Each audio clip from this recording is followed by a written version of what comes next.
Hey everybody, welcome to WobbaCast, a show where we talk about video games and the like.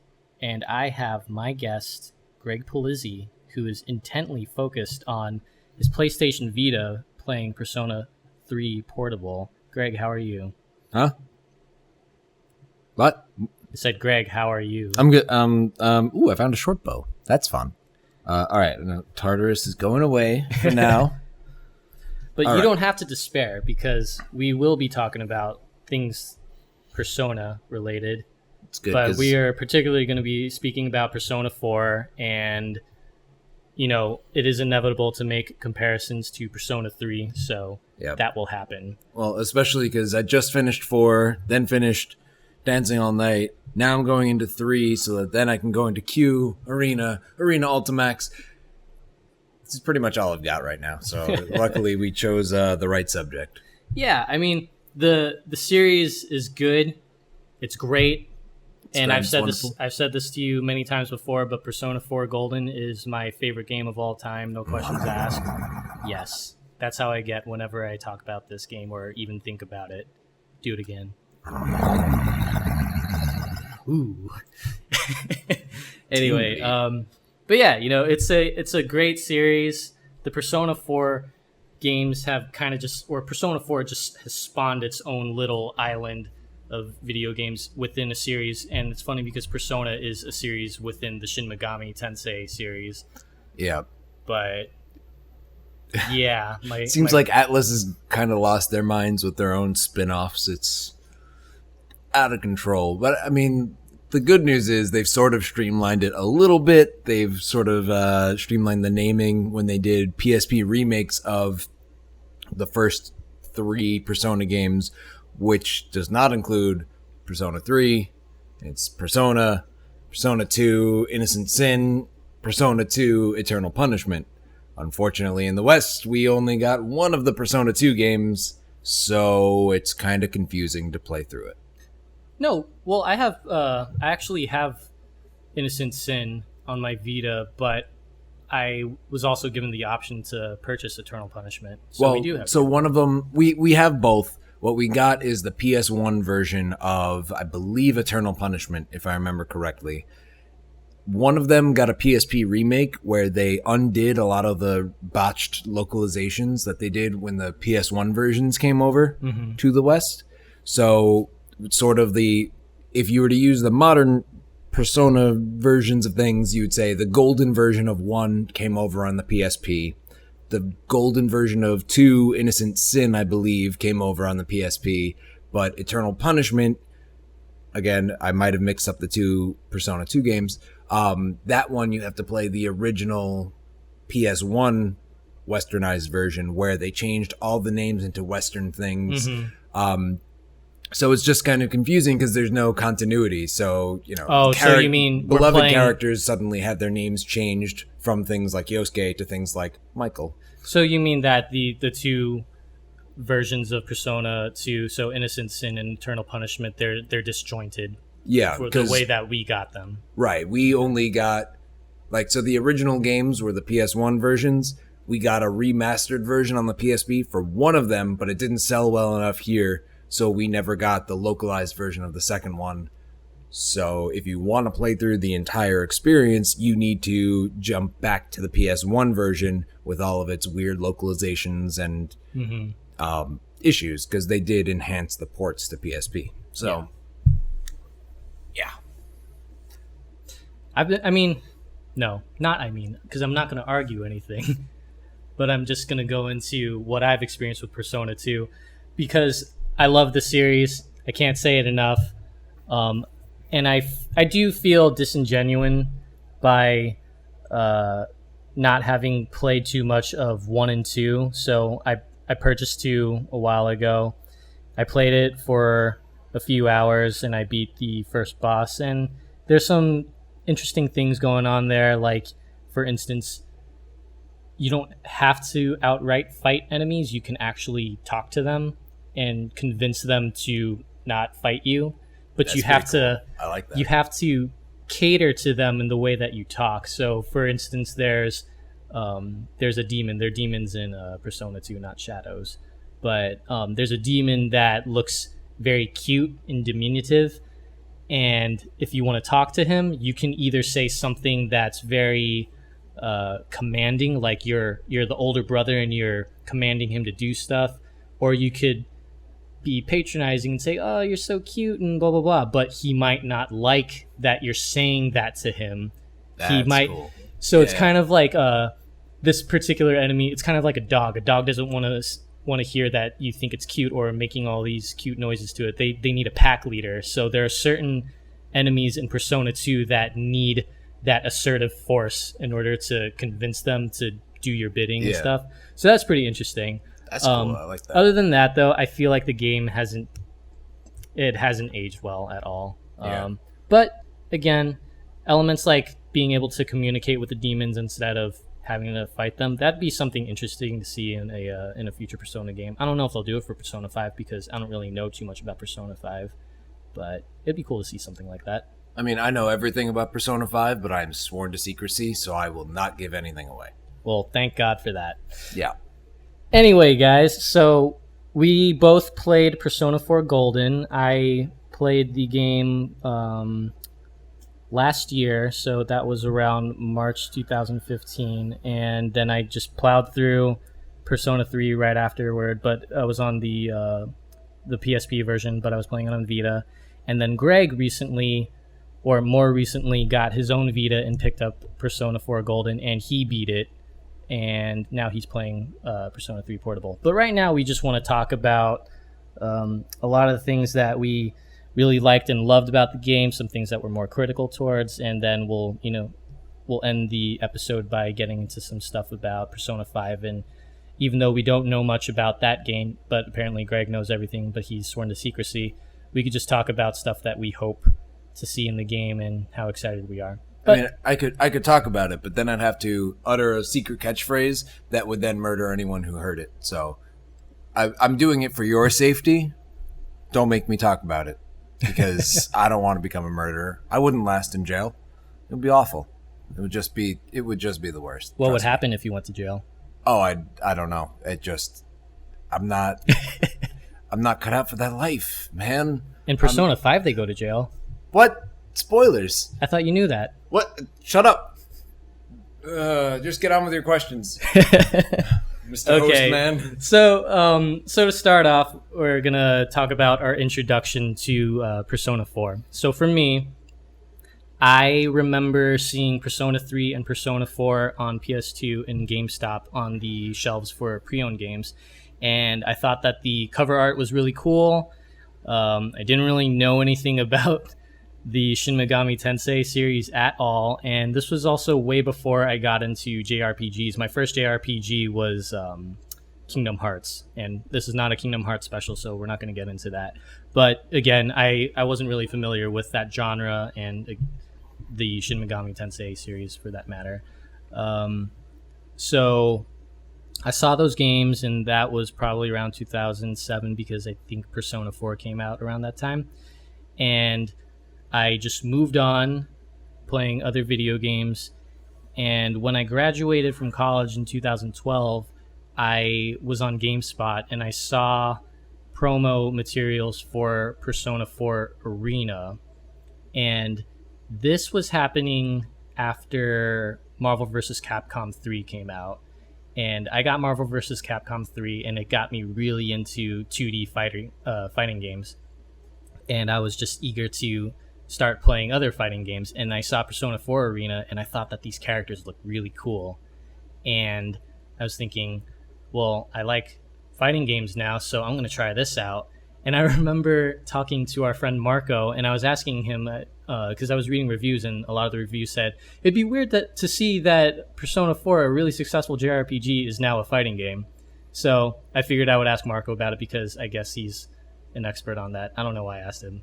Anyway, I asked him about the Persona 4 games, and he said, well, are you into weird creepy bear characters or creepy teddy bear characters? And I was just thinking, what do you mean? I don't know what any of that means.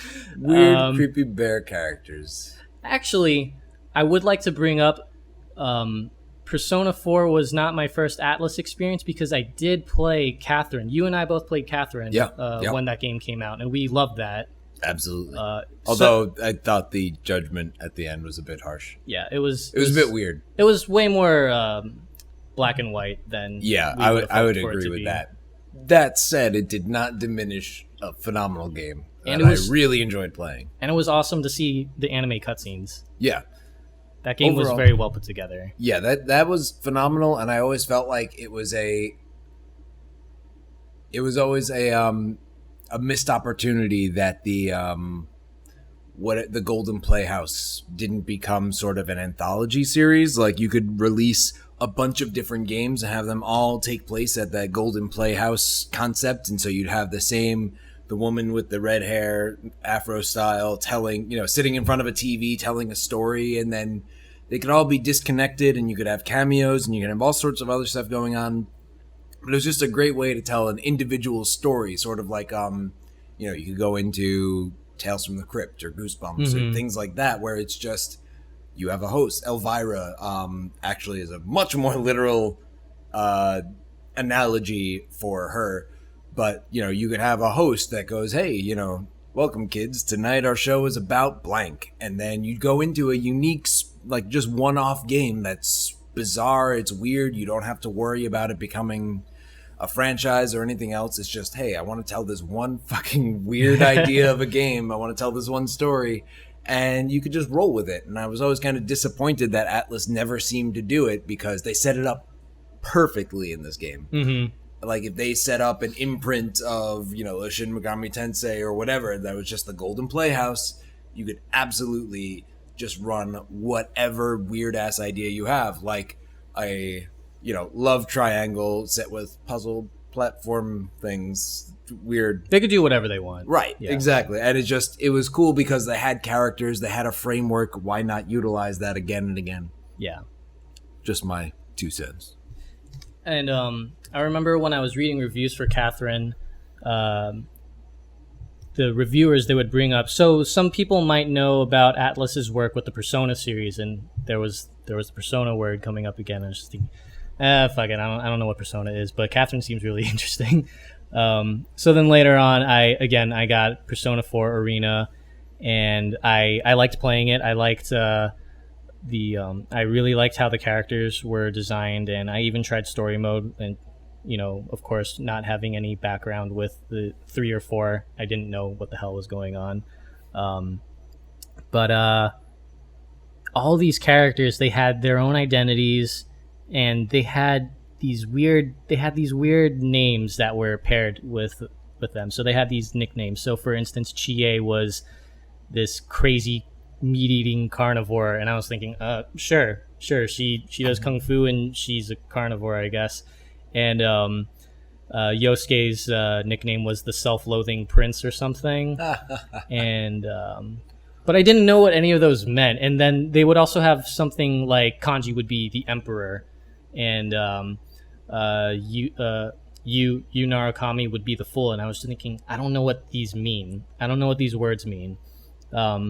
So anyway, that got me really interested into Persona. So I was doing some research on Persona 4, and I just kept reading about how much people love these games.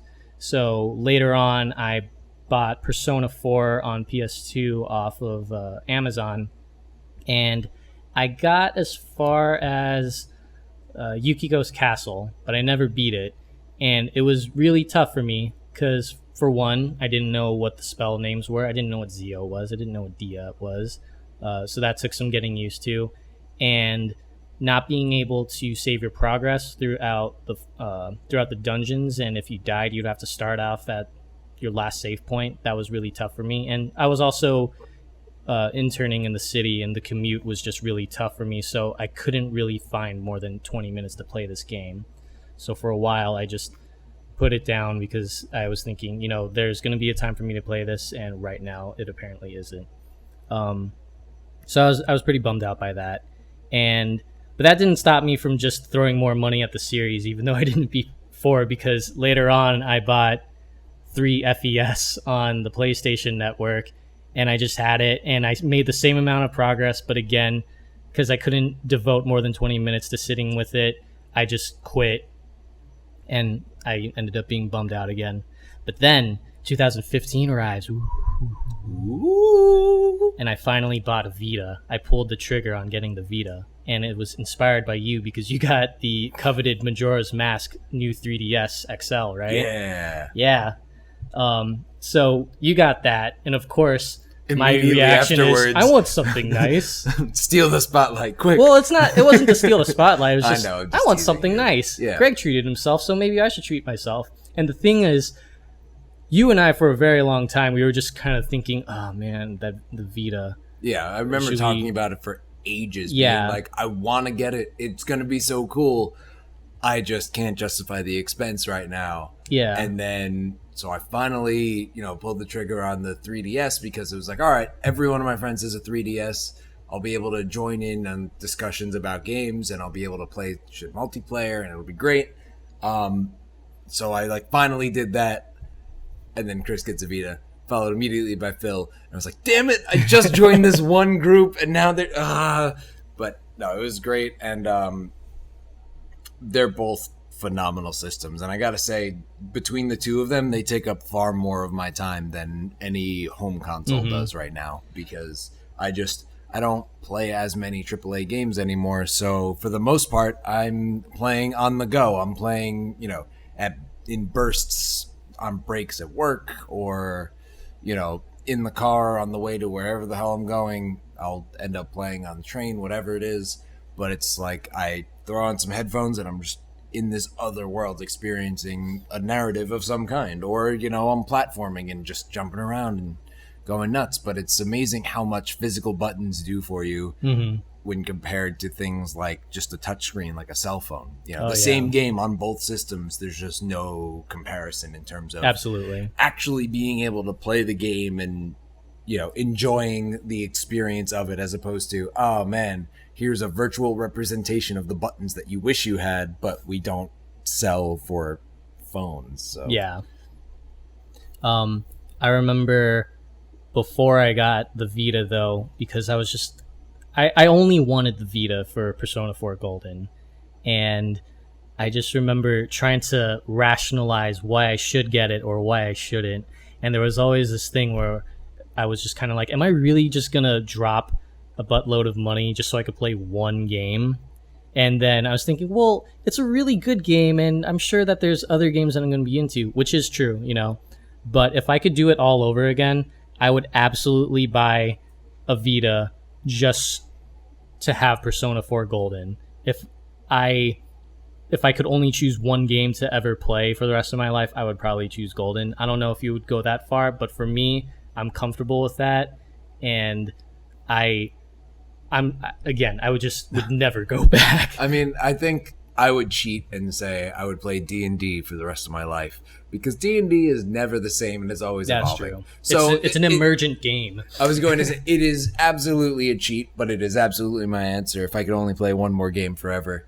That said, if I could pick one Vita game that I could only play forever, it would probably be Persona 4 Golden. Yeah. It's phenomenal. And there are many phenomenal games for the Vita. In fact, some of them I like just as much as Persona 4 Golden, but they're shorter. And I've played them far more times at this point. So it's sort of like Persona 4 Golden, admitting to playing that forever, there's a lot that you can get. There's a lot of mileage in a single playthrough with that game, as opposed to something like Guacamelee or Severed, which I absolutely love, and they are phenomenal games, and everyone should go play them. They are much more limited experiences, much shorter, and that's really all there is to it. That is not a downfall for them. It's just saying if you're going to play one game forever, it might as well be something that I spent, I think, over 200 hours on one playthrough as opposed to 12. It's something to that effect. It's got legs. Yeah, it's got legs, and it's also what I like with Persona 4 Golden is that I like that they include a wide variety of difficulties, because if you really want to get the most out of it time-wise, you can ratchet up that difficulty and really spend a lot of time grinding and going through the dungeons and getting frustrated and everything else. But if you just want to experience a cool story with great characters, you can throw it on super easy, and you just enjoy, I know, sort of a precursor to one of the things we're going to get into, but one of your favorite parts, or for you, the benefit of this game, the thing that makes this game special is the social interactions, not the combat. For me, it was kind of a combination. I didn't find the combat to be quite as much of a, It's not a big feature. Or I liked it a lot more than you seem to. For you were like, I don't particularly care about the combat, and you were mostly there for the characters and the social interactions. For me, I liked it as a whole package. And yes, I do think the characters and the social interactions are much more important to this game. But I did really enjoy it because, and I guess that sort of will go into my whole background with JRPGs and stuff. But so we'll get to that later. Yeah. Let's also save the stuff about the gameplay systems for the next segment. Oh yeah. But whoops. No, it's okay. Spoiler. Anyway, so yeah, I got Persona 4 Golden. I never went back. I'm on my third playthrough right now, and actually, when you bring up changing that difficulty to, how much you want to get out of the game or how much you want to put into it, if you choose to play on very easy, yes, I am playing very easy right now, you could go into the difficulty menu and actually adjust different options for the game. So you can choose to deal more damage or deal less damage or do that sort of thing for the enemies. You can also adjust how much experience you get. So it's really, you could tailor the difficulty with a lot of flexibility depending on what kind of experience you want. That's cool. The other thing too is I'm playing it where I deal more damage, take less damage, and get more experience points. And at some point, I actually want to ratchet up the difficulty back to normal for this New Game Plus feature. But since I'm playing it on New Game Plus, I have the option to change the difficulty, which is really nice. But yeah, I just wanted to speak to that. That's anyway, awesome. I didn't know it was that in depth. I thought it was just very easy. Yeah, it's pretty cool. So I talked about how I got into Persona 4, and I want to hear about how you got into Persona 4. Well, it's a really long and complicated story where pretty much you just told me to play the game for like 3 years straight or something ridiculous like that. No, I actually don't know how long it was, but primarily due to Chris's extreme praise is the more the more nuanced version I'm going to go with, not badgering. But extreme praise. I was actually afraid that I was going to be not interested in the game as much because, somewhat tangentially, I find that with movies in particular, people's praise will ruin a movie for me more often than a bad movie, or expectations will. So if it's marketed poorly or if people just blow it really out of proportion, that will negatively affect my experience with the movie far more than the movie deserves. So there was a part of me that thought, going into Persona 4, all right, Chris is insane for this game. I'm going to play it. It looks really cool, but I'll temper my expectations. It's not going to be everything that he says it is. But you already knew about these games too before, right? No. Oh, I thought you did. My first introduction to the game was through you. I had known about the Shin Megami Tensei series, but I didn't know about Persona in particular. Okay. So that was really one of the big driving forces behind me playing the game. And then another part of it was just that the playing some of it at your house. Chris would have a bunch of us over and we would play sections of it, and we even played some of Persona 4 Dancing All Night, and I just really liked the character interactions in the dancing game. Like, it's a dancing spin-off game, and that actually sold me to some degree. On the JRPG game, I do not have the best relationship with JRPGs in general, so it was a bit of a tough sell. So having that turn me around was a really strange and kind of interesting shift. Because, so basically, my first experience, as far as I know, with JRPGs was Final Fantasy 1, which I loved. And it was great and wouldn't change a thing. I immediately started playing Final Fantasy 2 and hated it. I absolutely hated it. I didn't like that they gave characters names. All I wanted to do was go out and fight more monsters, and they were just bogging me down with bullshit constantly. You mean story was intrusive? Yeah, it was it was the story, but it was also, I made the mistake of, at the time I was interning in the city and I was on the train, and within a half-hour train ride I had beaten the final boss of Final Fantasy 1 and then started Final Fantasy 2. So I went from being essentially a god in one game to, okay, here's an opening cutscene where you get to learn about this. And I unfairly judged the game because of my own just instance of like, yeah, this is amazing. And then I'm going to start something else. And it's just a very slow start. And I just wasn't interested in it. So that's pretty much... That was my first experience with JRPGs. Was I loved Final Fantasy 1, and then went into Final Fantasy 2, didn't care for it. And then I met a whole group of friends who, well, actually, no, I guess that was after I had met all of you guys. But basically, my friends in high school were all really into JRPGs. I started playing Kingdom Hearts, and I really enjoyed that, despite atrocious writing. Just god-awful writing. And my friends were going on and on and on about Final Fantasy X, and I was playing through it, and I was really trying to like it, and I just gave up the dream that ghosts the dream. It's stupid, and I hated it, and I gave up entirely, and to this day, it's a point of contention with at least one friend. But I really hated it. I would just... Over time, I'd started getting burnt out on the JRPG and anime and other stuff like that. And then I found a game called Psychonauts, which to this day is one of my favorite games of all time. And it sort of reminded me why I enjoyed video games for as long as I did. And because characters wear lots of zippers and talk about obviously arts and Nomura friendship. is the only reason that video games are interesting. Nomura made Psychonauts. Yeah, a little known fact. Tetsuya Nomura actually made Psychonauts. Tim Schafer just slapped his name on there at the end. Anyway, sorry. No, it's just in the N64 days, everything was about adventures and exploring and crazy worlds. And, Mario 64 was about jumping into a painting where it could be a totally different world. You had a lava world, an ice world, a sand world.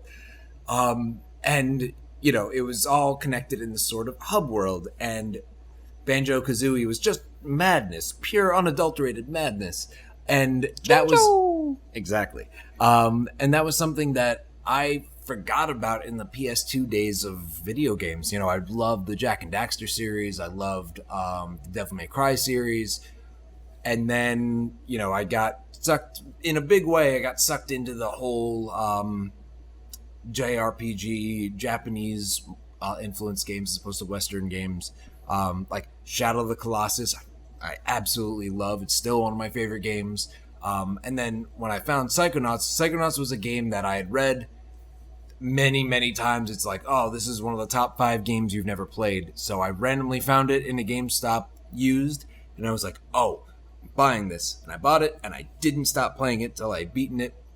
And it was the smartest, funniest, coolest, collectathon action adventure kind of game that I had ever played. And it was genuinely funny and really compelling. It was just, there was so much there that it genuinely got me reinterested in a hobby, in a entire industry that I'd almost completely given up on. I just couldn't care about video games until I found that game, and it really rekindled the love for video gaming in general, or gaming in general, but video games as a whole. So anyway, I was off of the JRPG wagon for quite some time, couldn't care less, just thought that, I don't know what it is, but Square Enix, for some reason, just refuses to buy good translators or hire good translators to the point where it's just abysmal. Like, I have trouble playing any Square Enix game. That said, Atlas does a much better job, and that was something that I think, honestly, to a small degree, just even in the dancing game, watching the character interactions, it felt natural. It felt like, okay, these people have clearly defined personalities, and it's not all really stilted, awful dialogue, and it just felt comfortable. It felt real to a degree, and that sort of got me interested in this other series, and just hearing, it wasn't so much that you praised the game a lot, it was the types of praise that you were giving the game that sold me on it. So that's how I came back to JRPGs, sort of. Still not interested in Square Enix. Sorry, guys, but really, you must be really bummed out by that Final Fantasy 15 delay, right? No, not even in the slightest. At this point, I don't care about any of it. Even Kingdom Hearts 3, which was the only Square Enix game I was looking forward to, I stopped caring pretty much. I actually enjoy playing Birth by Sleep, but like... Birth by Sleep is phenomenal. I mean, it's my favorite Kingdom Hearts game. The gameplay is great.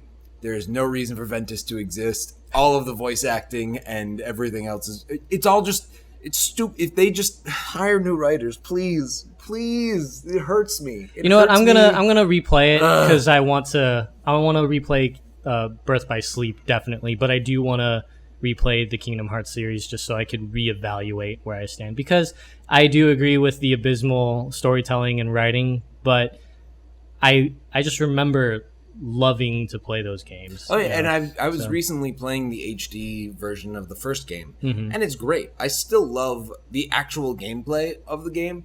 I enjoy it a lot. It's that game. It's the writing that I don't like. Yeah. After that one, they got a little bit too far into let's reuse Sora's character model constantly, and then try to explain it away, and they keep adding new enemies without reasons, and it got.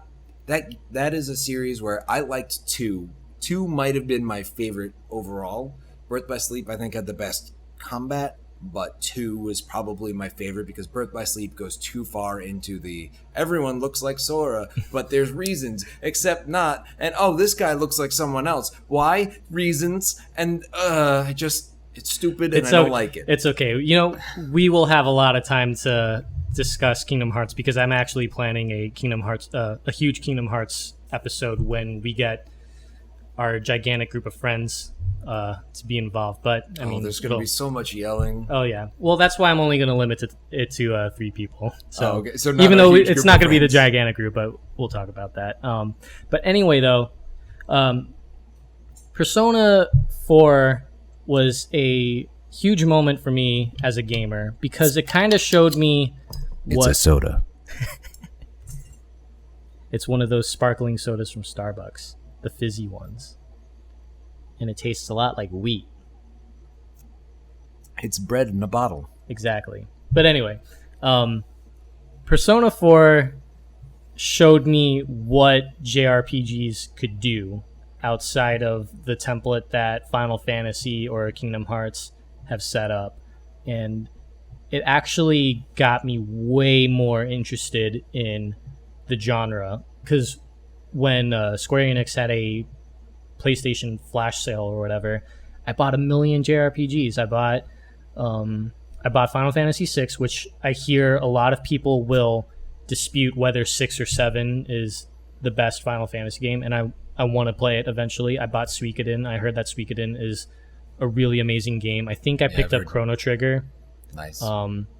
But yeah, it's funny because when I played Final Fantasy 12 and 13, and I know that I'm going to get a lot of backlash from people because they'll say, "Oh, those are the worst ones." Blah blah blah. I was actually interested in 12 for some reason. Well, I did like 12. But anyway, when I was playing Kingdom Hearts or Final Fantasy, I only wanted to play other Kingdom Hearts games or other Final Fantasy games.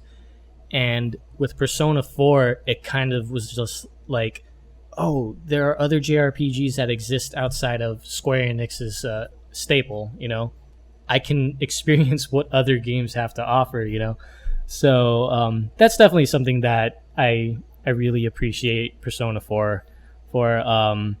But yeah, I think that this is pretty good. Is there anything else that you want to close on before we get into the next segment?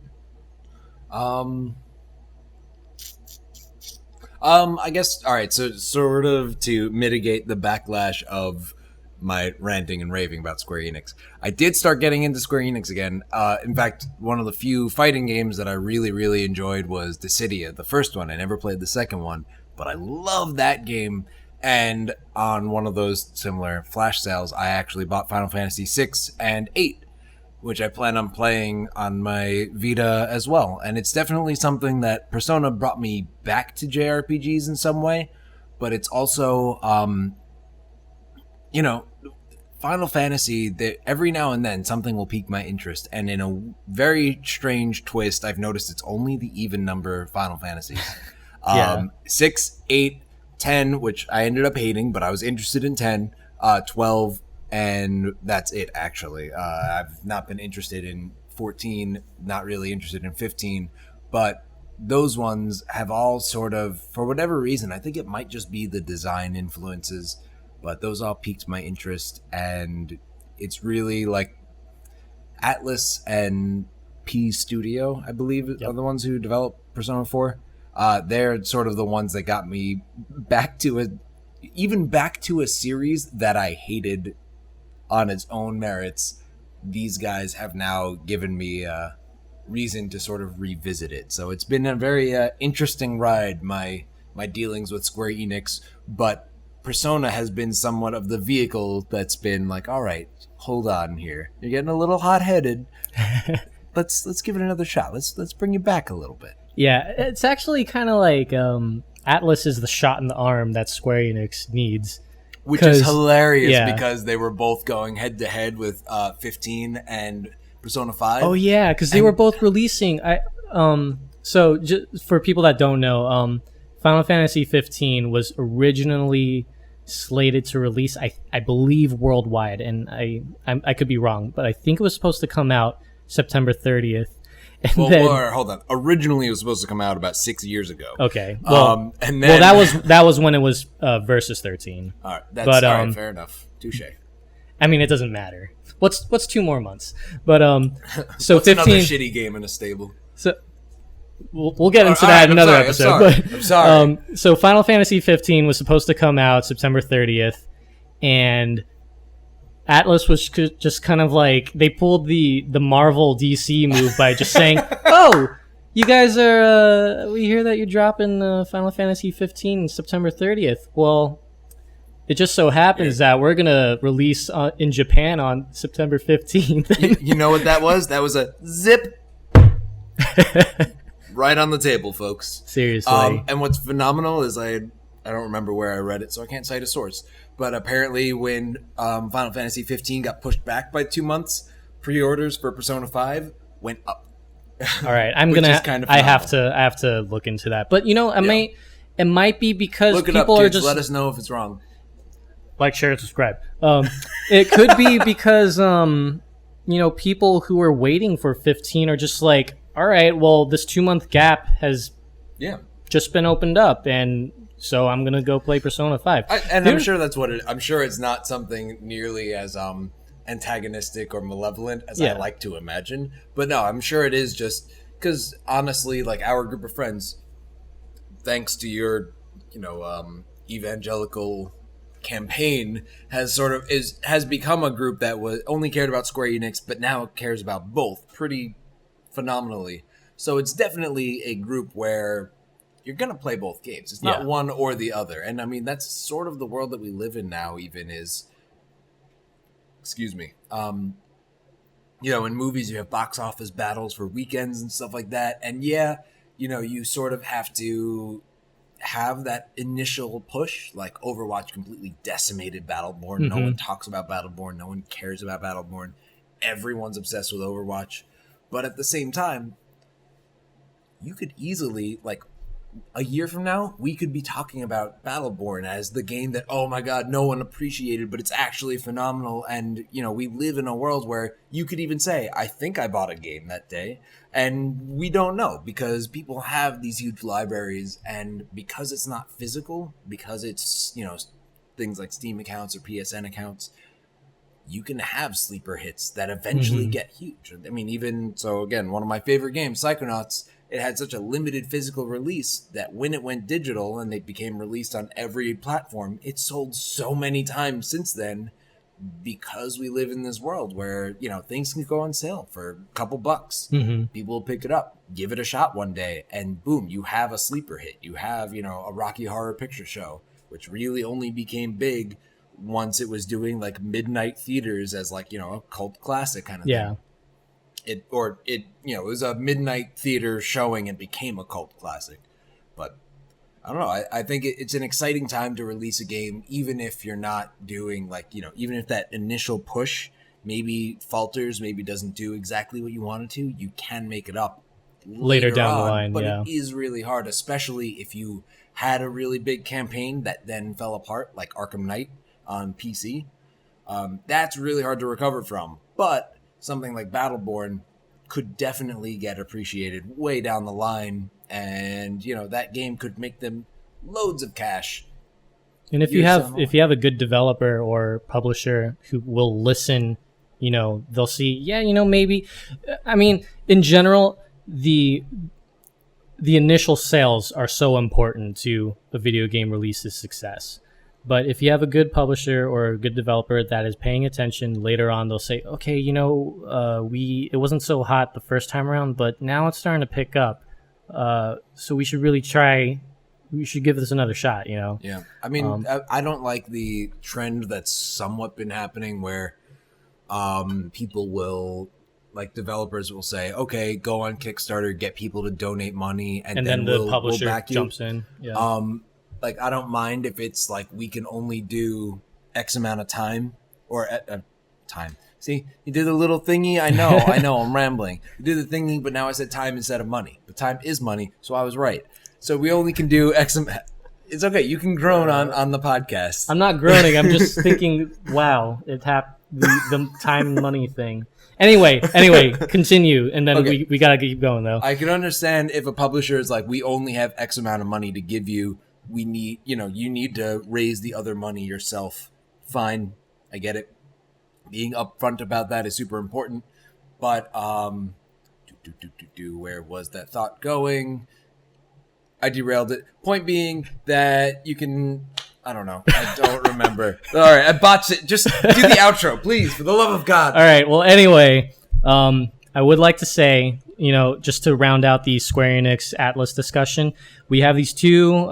It is fair to say that Atlas is now becoming a titan in the JRPG space, and we have people supporting on either side, and like all video sides, and like all video game fans get, they're going to be really violent about it. But the nice thing that we could look is that Atlas's success with the Persona series is going to push Square Enix to try harder and make a better quality product. That's true. So also, if you're ever fighting a gamer, go for the ankles. They don't use them much. They're very weak. Unless they're no, I'm not going to do that because we're going to go down the rabbit hole again.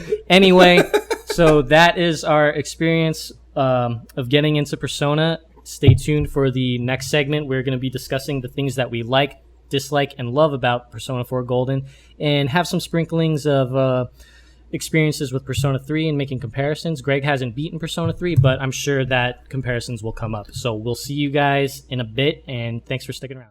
Hey everybody, welcome back to WobbaCast on our Super Persona 4 Golden Bonanza, where we talk about stuff for 43 minutes and half of it has to do with the game. All right. Anyway. I will apologize. It's okay. I'm a terrible podcast guest. It's okay. It's good. I ramble too much. Just, I don't know. Feel free to cut me off. Like, share, subscribe. Or yeah, feel free to do those things too, people. Anyway, so let's talk about what did we like / dislike / love about Persona 4 Golden.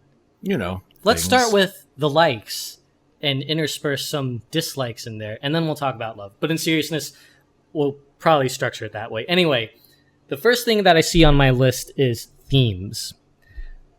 What themes stood out to you, Greg? All right, we're jumping right into the heavy shit. All right. Do you want me to segue this a little bit? No, we're already in it now. The time has passed for a segue. I do want to say, everybody, that this is not a spoiler cast, but it is. I would say that some spoilers are fair game if they have to do with that, whatever we like / dislike / love. But we will have a spoiler cast at some point. But yeah, be warned, and we'll try to be courteous and tell you if the spoiler is coming up. Ooh, this is going to be interesting. Okay. All right. So themes for this for the game.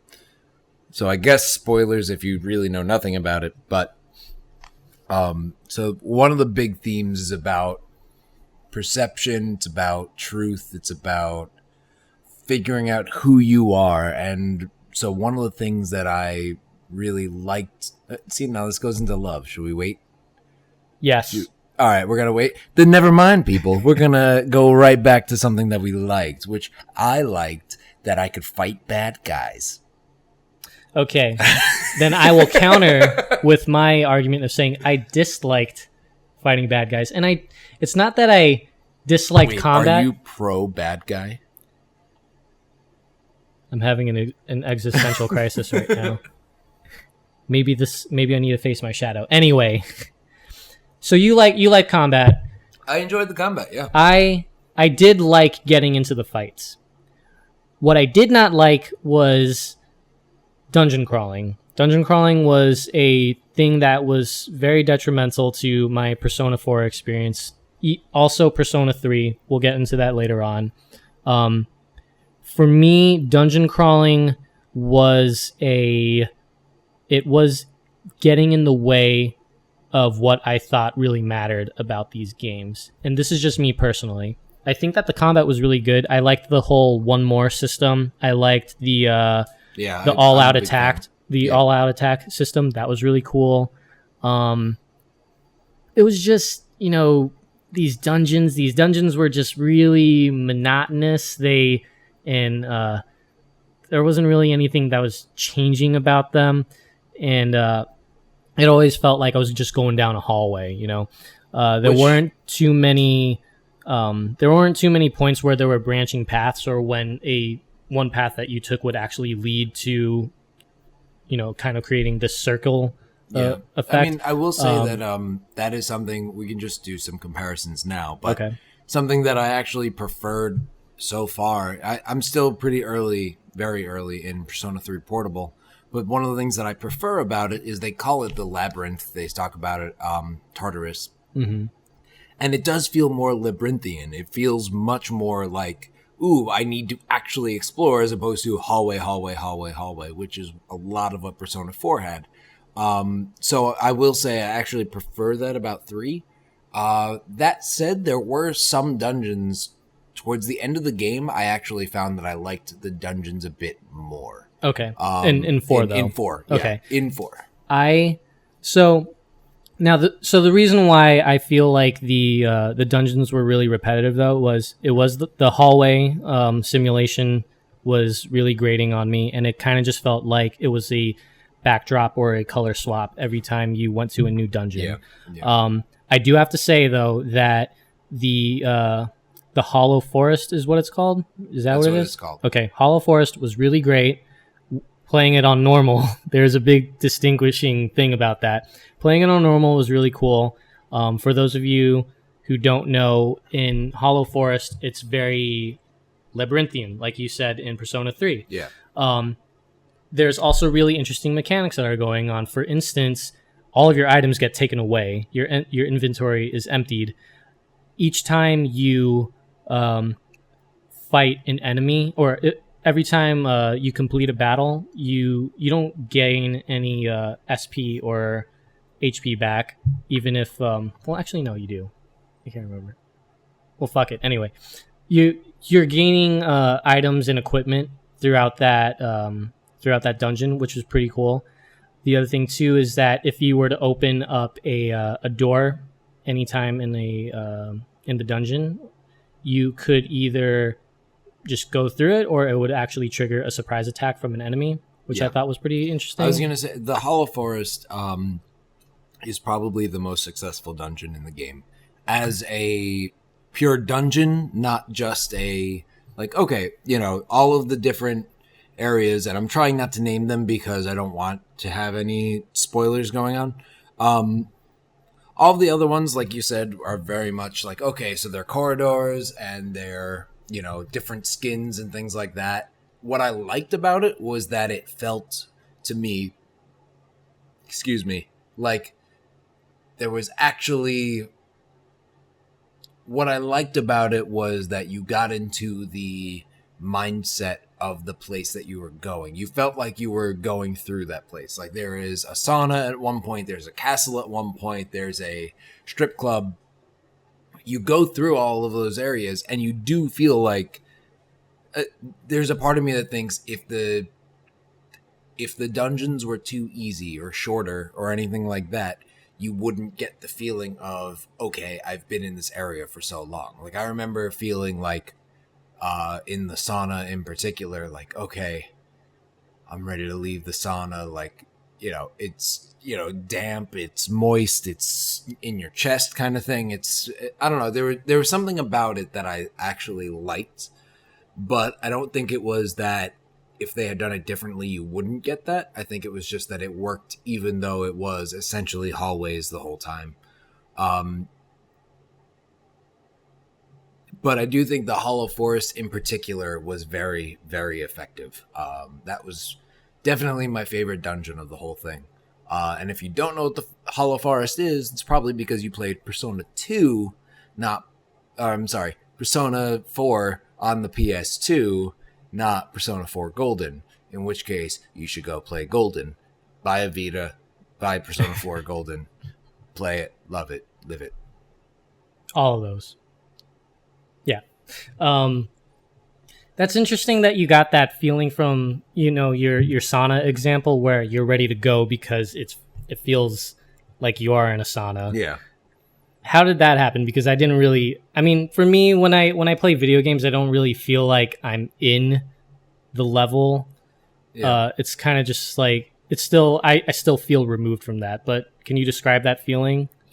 Yeah, I can try to. So a lot of it came from, this was a game that I almost exclusively played with headphones because one of the things that I noticed was that the sound really affected my interest in the game. It was so much more immersive playing with headphones as opposed to the tiny speakers in the Vita. The voice acting is top notch. It deserves to be listened to on good speakers. And the soundtrack is amazing. Right. Everything about it is console quality. You should be listening to it on good speakers or headphones, not the little tiny speakers in your Vita.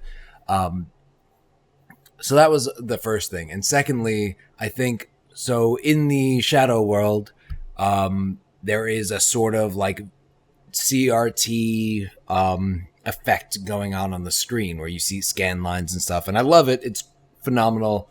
And I love the fact that given when the game is set, you can still see CRTs around, and it's not like they're old, but it's not like now where it's like a rarity to find CRTs.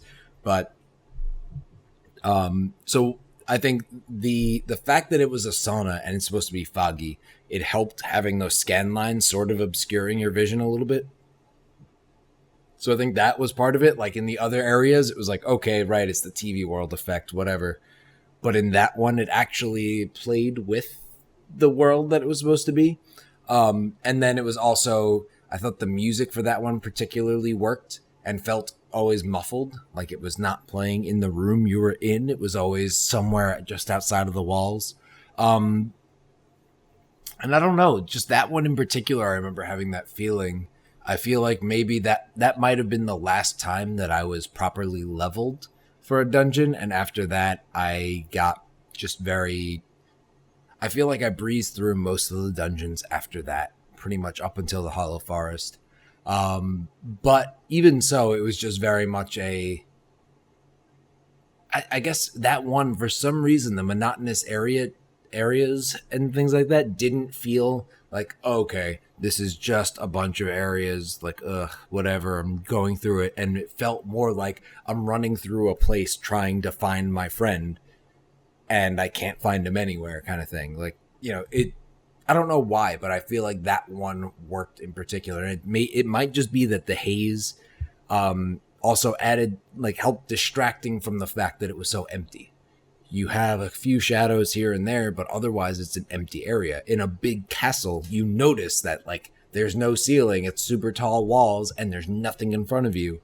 But between the scan lines, between the fog that was just there, like the haze from the fact that it was the sauna, the fact that there were like benches on the sides and things like that, it just, for whatever reason, that one I feel like came together in a impactful way for me. And it could also just be that I was, again, in that mode of like, I was trying to clear everything out. I was strong enough that I wanted to clear everything out and not just book it. But I wasn't so strong that it was just a breeze. It was like, oh no, I hope I can make it all the way to the end here, and that kind of thing. Well, for me, it was a treat to discover what the next dungeon was going to be, right? So, so when Kanji's dungeon shows up, I'm like, oh, okay, this is interesting. I would have never thought of a sauna being a setting for a place to, dungeon crawl. And then it's a strip club, and then it's a laboratory, and then it's heaven. Seeing those things was really cool at the beginning, but as I continue to progress through the floors, and if I'm playing on hard mode and I'm getting my ass kicked, it's kind of just like, all right, well, the charm has vanished and the monotony sets in. But that's just for me personally. I mean, I do that to hard mode in particular is another one where that I could see having to redo things often would make it grate on me a lot more. But for me, it was always, I think I had to retry something 3 times in the whole game. And it was usually a boss fight. It wasn't like I struggled through certain areas, but it wasn't a struggle like I had to fight it 6 times. It was I fought it at even most so, like though, 2 because times. The thing with these games is that the floors are pretty big, and I do have that compulsive gamer sense where I need to explore every nook and cranny to find items, or try to max out on the amount of experience that I can get on a floor. But it was just I think it's at least 10 floors for each dungeon, and it's kind of just like, all right, I've already seen this over and over again, and I'm ready to move on. But yeah, that's just for me. But again, there are some dungeons that I really thought were cool. I liked Heaven. Heaven was great. A nice thing where you can you'll have these gates that separate you from a shadow, maybe, right? And you haven't opened the door yet, but you see the shadow on the other side. So it's kind of cool to just you have that leg up where the shadow isn't going to spot you or anything. And the music for Heaven is really nice and relaxing. The laboratory I thought was pretty cool. I kind of liked the whole element of you need to descend I was gonna through the laboratory to get a card, and then you need to come back up. I thought that was pretty cool. I just liked even the fact that you were going down instead of up. Like throughout the entire game, you're going up another floor. You're going up another floor. And then this one, you're going deeper into the bunker. Only one where you're going down the whole time, and I thought that was cool. And then you come back up. You have to unlock whatever. You go back. I have to. Cool. I also have to point out that I did really like Mitsuo's dungeon. It was the Minecrafty looking one. I thought that was really awesome, and the boss fight was really cool too. That boss fight, our buddy Doug hates that boss. I hate that. Anything. I hate that boss fight too. I see. All right, so the first time I played this boss, spoilers. Just throwing it out there. Spoilers right now. If you don't want to have the boss spoiled and or ruined and or whatever, skip like 2 minutes ahead. So anyway, that boss is it's an endurance test. That's what it is. And I was fighting it, and I was like, okay, I'm like really prepared, but is it just an endurance test, or am I missing something? And I texted Chris, and I was like, what the hell am I doing? Like, is it really just that? And he's like, dude, you're going to be there for a while. And I was like, all right. And I like just buckled down, and I knew because I had already stocked up on supplies and things. So I was like, all right, I just got to heal all my guys and I got to set this up. And it's just an endurance test. That's the key to that boss. Okay, end spoilers. So whenever those people come back, let them know that they could go back to whatever mark that was. And that's where the spoilers end. Ready? 16. And welcome back, everyone. Hey, no more spoilers here. Pew, pew, pew, pew, pew. Well, I mean, you didn't really reveal any specific strategies. You kind of just said it's an endurance test, and that's very vague. Spoilers, everyone. Damn it. All right. Anyway. Are we done with the spoilers now? Don't berate me on my show. All right. I'm sorry. You are the host. Anyway, well, I guess we're over the Mitsuo fight anyway. So let's move on from the dungeons because we did talk a good amount on that. All right. Let's get into the stuff that I think are, the really big highlights of Persona and something that I would have never even really thought about. Wait, are these likes or loves? I think that these are likes and loves. Let's just go ahead and let's just let it happen. Let's let it flow. All right. So loosey-goosey. Social links. Uh-oh. Social links, I absolutely love. I was listening to this channel. It's I think it's called Lore Runner. You guys should check him out. It's just this guy that talks about a video game for 2 hours, and it's all just stream of consciousness. He just lets it go, right? I don't even think you and I could do that. We talk a lot. Well, so he did an episode on Persona 4, and he brings this up on a lot of the games that he discusses, and it's his appreciation for story and gameplay really coming together, and they're not separate from each other. So in Persona 4, you need to create social links with people, right? And spoiler alert, the social links are kind of what gives you the power to defeat the final boss in the game, right? So all of the relationships that you've accumulated will eventually turn into this this orb of truth or whatever that Igor gives you, and that's what gives you the power to see past Izanami's fog and finally defeat her, because you've achieved the truth, and there's nothing that Izanami can do to pull you away from that. So basically, the social links are what give you power in the end of the game, but they also power up your personas. So the more that you nurture a social link, the more powerful personas that you, the more powerful personas you can create. The other thing that happens too is if you develop strong social links with your party members, they actually become more effective party members. So for instance, spoilers again, just throwing it out there. Spoilers again. One of the early social link abilities that you can unlock for any of the characters is they'll do a follow-up attack after you've damaged an enemy, let's say.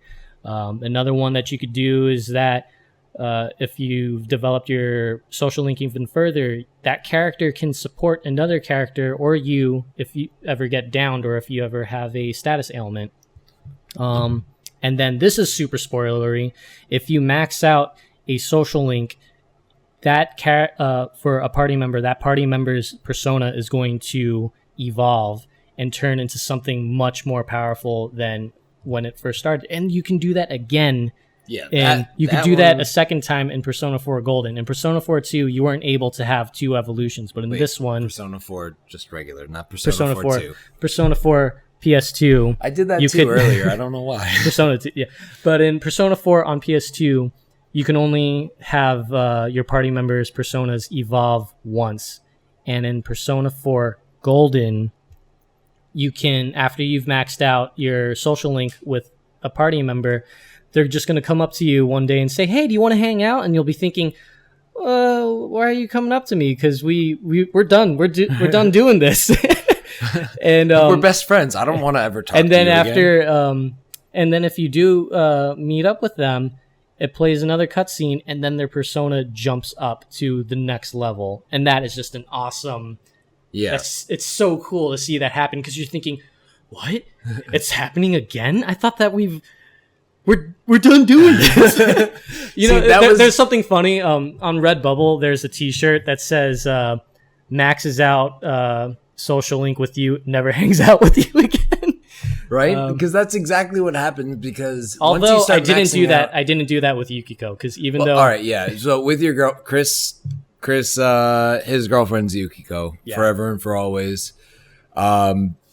So obviously, yeah, with your girlfriend, you definitely hang out more than once, and that's why the first person that evolved their persona was my girlfriend, and I was like, "What the hell?" And then immediately tried it with everyone, and it turns out that my girlfriend wasn't that special because everyone can evolve their personas. I actually thought that was going to be a thing that they were like, "Hey, it's only for your significant other in the game." You know, that's really interesting though, because even though you've maxed out this relationship with your romantic choice, if you choose to be monogamous in this game, if you've really developed an attachment to this character, and I have to say, I was fucking in love with Yukiko in this game. As weird, come on now, I still am. I romanced Marie on my last playthrough, and I felt so heartbroken when I had to turn Yukiko down. But that we can get into that later. But anyway, what I want to get at, separate podcast. That'll be our Smutcast called WobbaCast. Ooh, I like that. Mm-hmm. What I want to say that, you know, you've developed this really powerful relationship for this character. You know that your relationship isn't going to rank up, but you keep hanging out with them anyway because you know you just want to be with them, or you want to see what happens if you're a dirty-minded person, or whatever. You know, or you know, you just want to see like, oh, did they program in like, do you go on dates with this individual? That's one of the things I want is getting the relationship the end all be all, or is there an advantage to being in the relationship? Yeah. Turns out getting the relationship is the reward. For the most part. I mean, the other thing too, though, is that when certain holidays come up, yes, that is true. I just meant on a day-to-day basis. Yeah.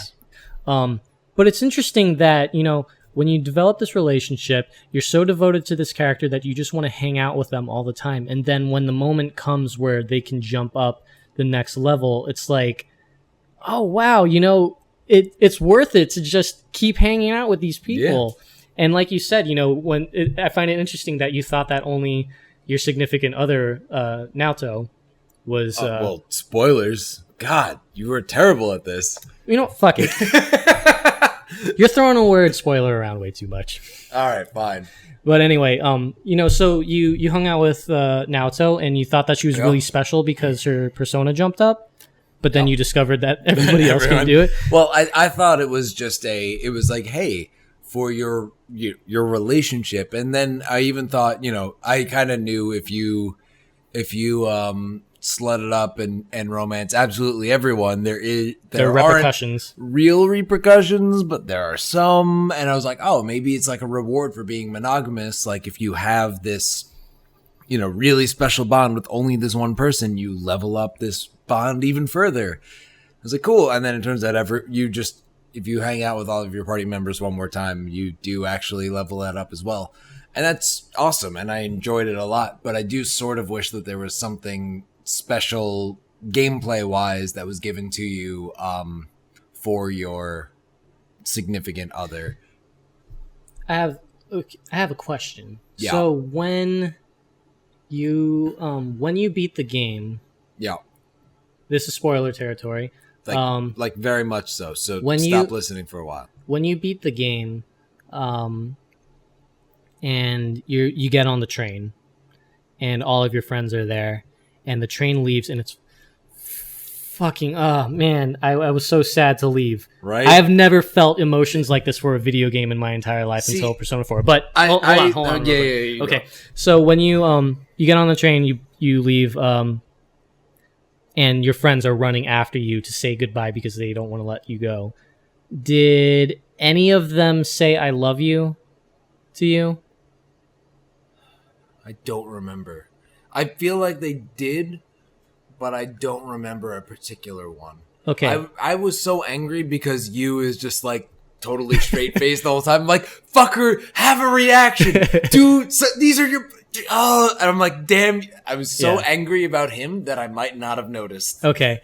Now, I don't know if this is a special case if you romance Yukiko, but when the train was pulling out of the station and they're all running after you and they're all saying their goodbyes and they're getting teared up and everything, I remember hearing there was a frame that was focused on Yukiko, and Yukiko says, I'm never going to forget you, I love you. And if this plays in everybody's cutscene, then I guess it's not as special. But when that happened, I was like, whoa, is this actually addressing the fact that I was faithful to Yukiko and I was just exclusive with her? So, I mean, you guys can comment and tell us if that happens in your playthrough, no matter what love interest or whatever, if you have a romance in this game. But I thought that was really interesting. Yeah. It's also, I don't know, it just bothered me so much that Yu doesn't respond at all. Mm-hmm. It's like everyone else is like emotional and like showing some kind of affection, and he's literally just standing there, stone-faced, looking at his friends. He just has this calm smile. And that just bothered me a lot because I was definitely far more emotional than he was, and it was just like, motherfucker, hug your friends. For the love of God, just hug your friends. I mean, let them know you care. That's one of the problems that I have with role-playing games. I do love role-playing games, but I like it more when I'm playing someone else's story. I'm not too into inserting myself and this is my experience. Like in I just kind of like it when so the Legend of Zelda games, I'm playing Link's story, and I don't have to have too much input into what's going on, and the reactions that happen, I don't know if Link is too expressive, but those are Link's reactions. And with the example with you in Persona 4, it's kind of like he's just a blank slate to accommodate your player reactions. See, but I wouldn't mind it if in the cutscene they didn't cut to his face doing nothing. Mm-hmm. Like if they wanted it to be a blank slate, they should only they just mostly show the back of his head looking at your friend, so it's like you can imprint on him. Yeah, that's true. Whereas like they cut to him just what you don't hear is all of my reactions of just straight-facedness because he doesn't say a goddamn thing. He doesn't have much of an expression. Exactly. So. But yeah, I mean, I'm of two minds with it, and this sort of goes back to what we were talking about before with in the last segment about my experience with Final Fantasy 1. Like, I named my Final Fantasy 1 characters after me, you, Tom, and Sal. Mm-hmm. And so it was like I, formed this is Final Fantasy 1, right? Yeah, okay. Final Fantasy 1, where you just picked classes and you gave people names and you went off on an adventure. And right now, the series that I really love that sort of fills that niche is Etrian Odyssey. It's a first-person 3DS game, or it was on the DS, now it's on the 3DS. And the Untold series is sort of like the reimagining, where there are two modes. There's classic mode and story mode. In classic mode, you just get to name everyone in your party and you go out on an adventure, much like Final Fantasy 1. And there's a plot and everything else, but the point is that you are naming things. And for some reason, I find myself very attached to these characters when I'm giving them names, and I'm sort of almost imagining the banter between them and things like that. Like, this guy is the one who deals all the damage and he's really impressive, and the other guy keeps missing, and so I sort of imagine those things there. And you can fill in a lot of the gaps, which is something that I liked with Final Fantasy 1. Like, I gave you nunchucks and you fucking sucked with them. And I was Thanks. like, God damn it, Chris. Why? And then I unequipped the nunchucks and everything was better and everything was great. But it was it was an interesting thing, and I liked that about Etrian Odyssey. Whereas in things like the later Final Fantasy games, I never cared. It has to do a lot with the writing.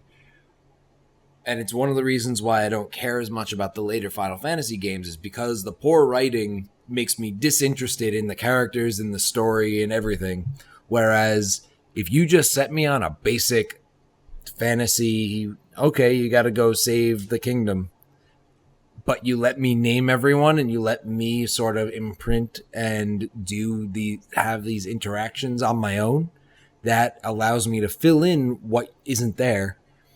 And I really enjoy that. Like, I do like that concept when it's truly a silent protagonist and it's just like you get to have fun with your party and do stuff like that. But when it's like randomly they just don't voice your name or things like that, I don't enjoy it as much, because I find that stronger stories are often told when you have a definitive protagonist, whereas there are some games like dungeon crawlers where I'm okay with not having a definitive story and just enjoying the gameplay and doing that. Again, Etrian Odyssey 4 is the one that I've been playing, and I've really enjoyed it. Mm-hmm. But, sorry, so somewhat tangential, but like Persona 4 is a game where I personally think you get the most out of it by being yourself, not playing the Yu Narukami story.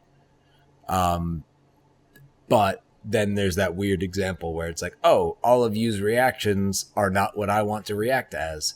Well, I guess I'll have to pick the closest one or the funniest one or like whatever.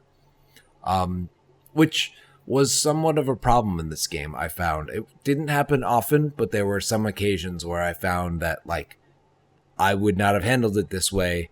And on a game that sort of seems to say it wants you to, you know, imprint your own personality onto you, the fact that I didn't have an option that did what I wanted it to do kind of irked me a little bit.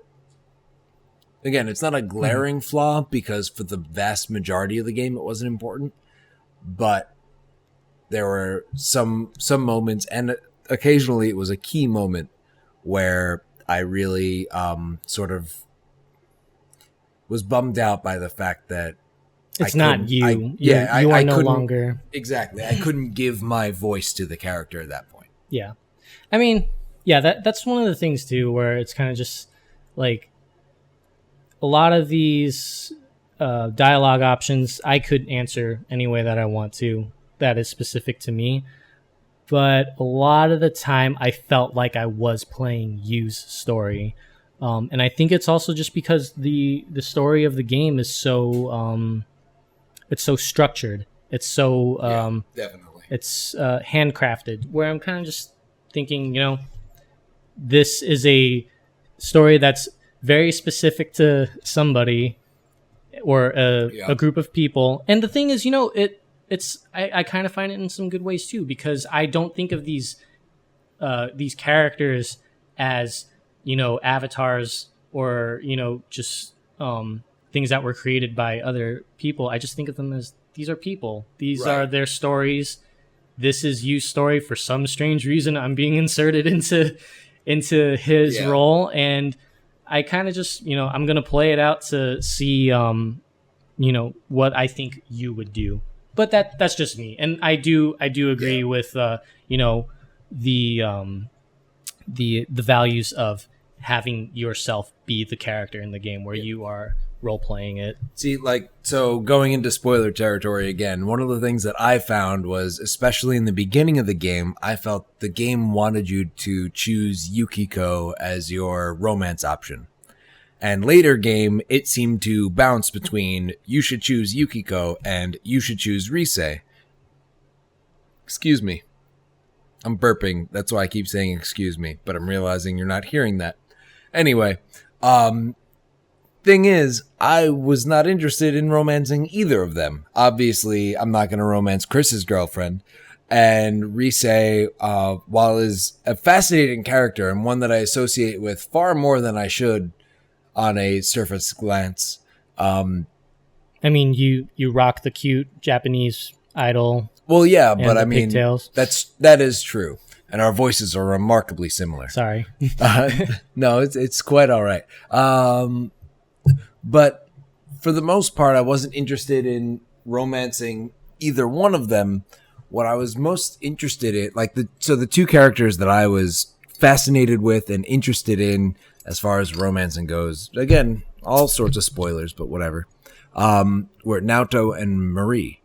And one of the things that I wasn't a big fan of was the fact that for the most part, it did feel like the game was pushing me in directions that I didn't want to go, as far as romance goes, as far as like I would have really liked to see.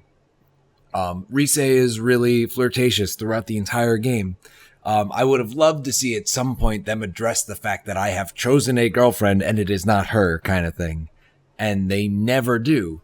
And that was kind of a bummer, but it was very much like, so the reason that I didn't like playing Yu Narukami's story is because if it was his story, I would have chosen Yukiko early, before even meeting Rise or Naoto or anyone else, really. I would have chosen her because to me, that was the natural progression of things. That was where the game was leading me. And I was intentionally saying no because I personally didn't feel that bond. I didn't feel compelled to date this girl. So I guess that's, again, sort of going with you can play as it's his story, you can play as it's your story.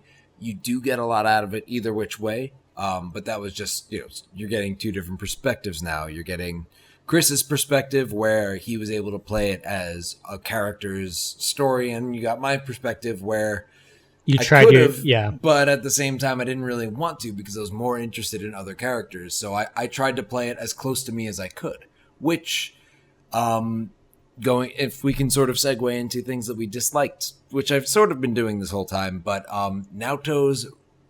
romancing Naoto was conflicting. Actually, hold on. So just for the sake of editing, I think we're going to cut it right here. But we're going to get into the next segment, which will discuss the dislikes of this game. And it is, Greg and I have talked about this type of stuff a lot, so It is really worth listening to. So thanks for sitting through 37 minutes of what we liked and with some sprinklings of dislike, but we'll see you guys in a few minutes. Thanks. You can't just eat the dryer sheets. Hey everybody, welcome back to WobbaCast, and I believe we're almost through this long Persona 4 journey. Probably not. Probably not. Knowing us. This is actually part of a Peter Jackson trilogy. Which means that we're going to split that one book into like 8. Yeah, and then the final chapter is going to be 1 3-hour long movie. And then we're going to release it over and over and over again in DVD and Blu-ray format. Yeah. I mean, anyway, we got to make them bills. Anyway, so I know that it was a pretty abrupt cut, but now we're going to get back into it. We're going to discuss things that we dislike about Persona 4 Golden, things that we're more critical towards. Mm-hmm. Put on your negative Nancy caps. We're going in. Awkward pause. Okay, so Greg. Yes. Now, I have a puppy on my lap, so forgive the distraction. Yes, she is very distracting. Hi, also Allie. Evil. Yeah, she's very evil. Anyway, so Greg. Yes. You romanced Naoto Shirogane. Oh, yes, I did. The detective prince. Prince detective. Yep.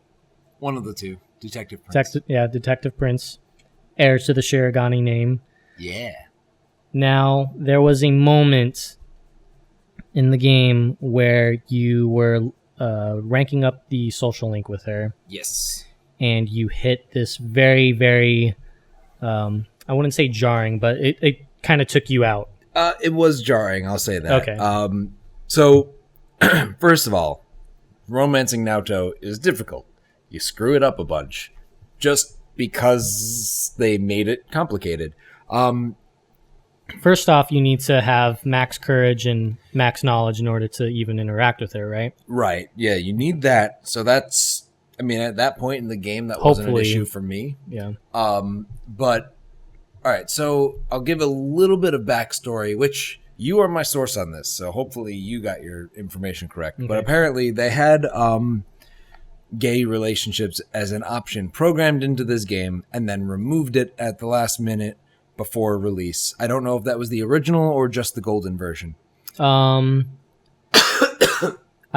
mean, I don't know if it matters for which version, but Yosuke was I believe that there's code in the game where Yosuke could actually become a love interest for your character, and I will cite my source to the Did You Know Gaming episode of Persona. So check Okay. that out.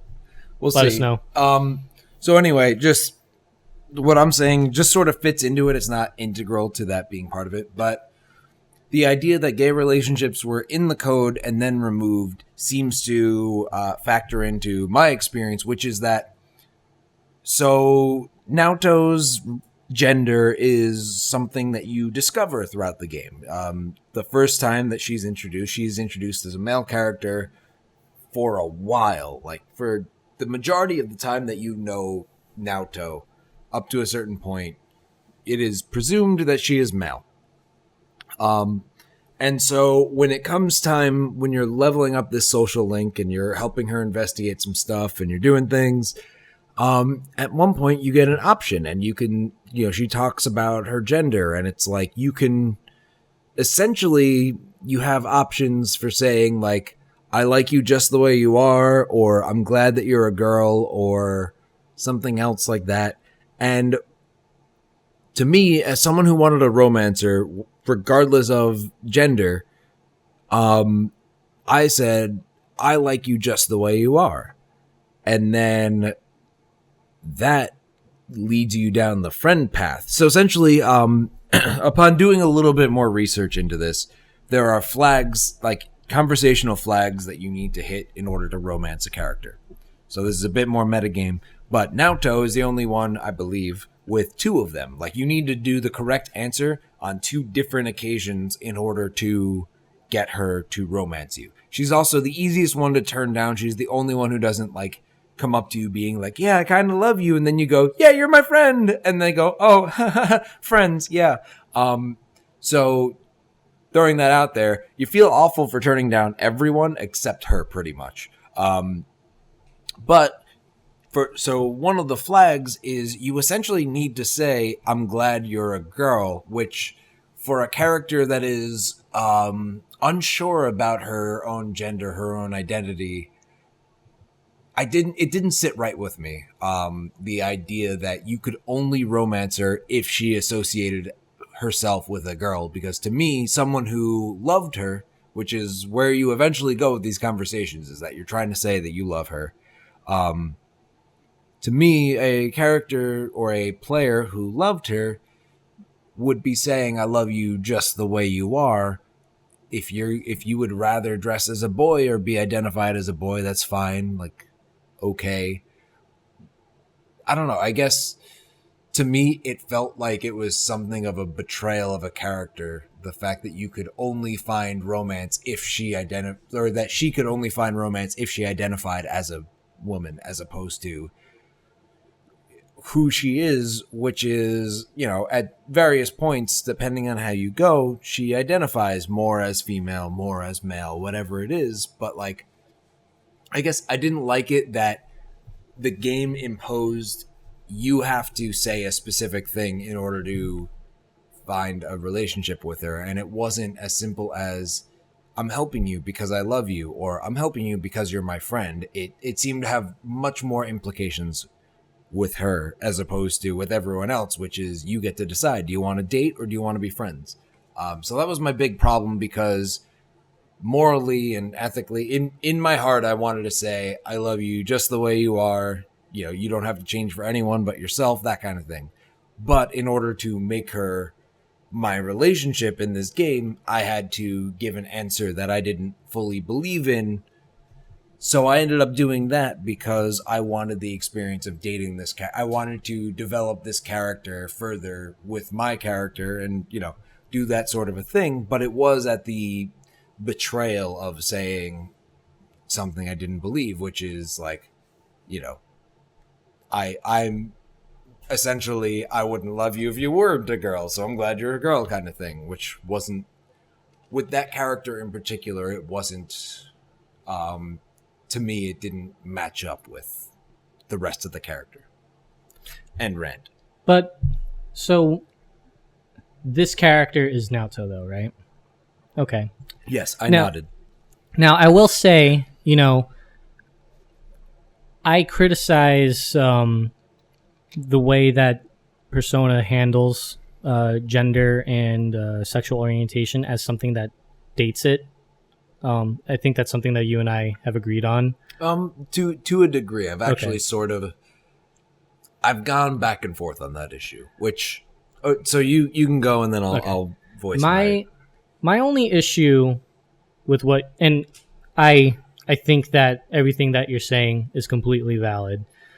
My only issue with how the game handled that is it forces an orientation on the player. Right. That's how I feel. Yeah.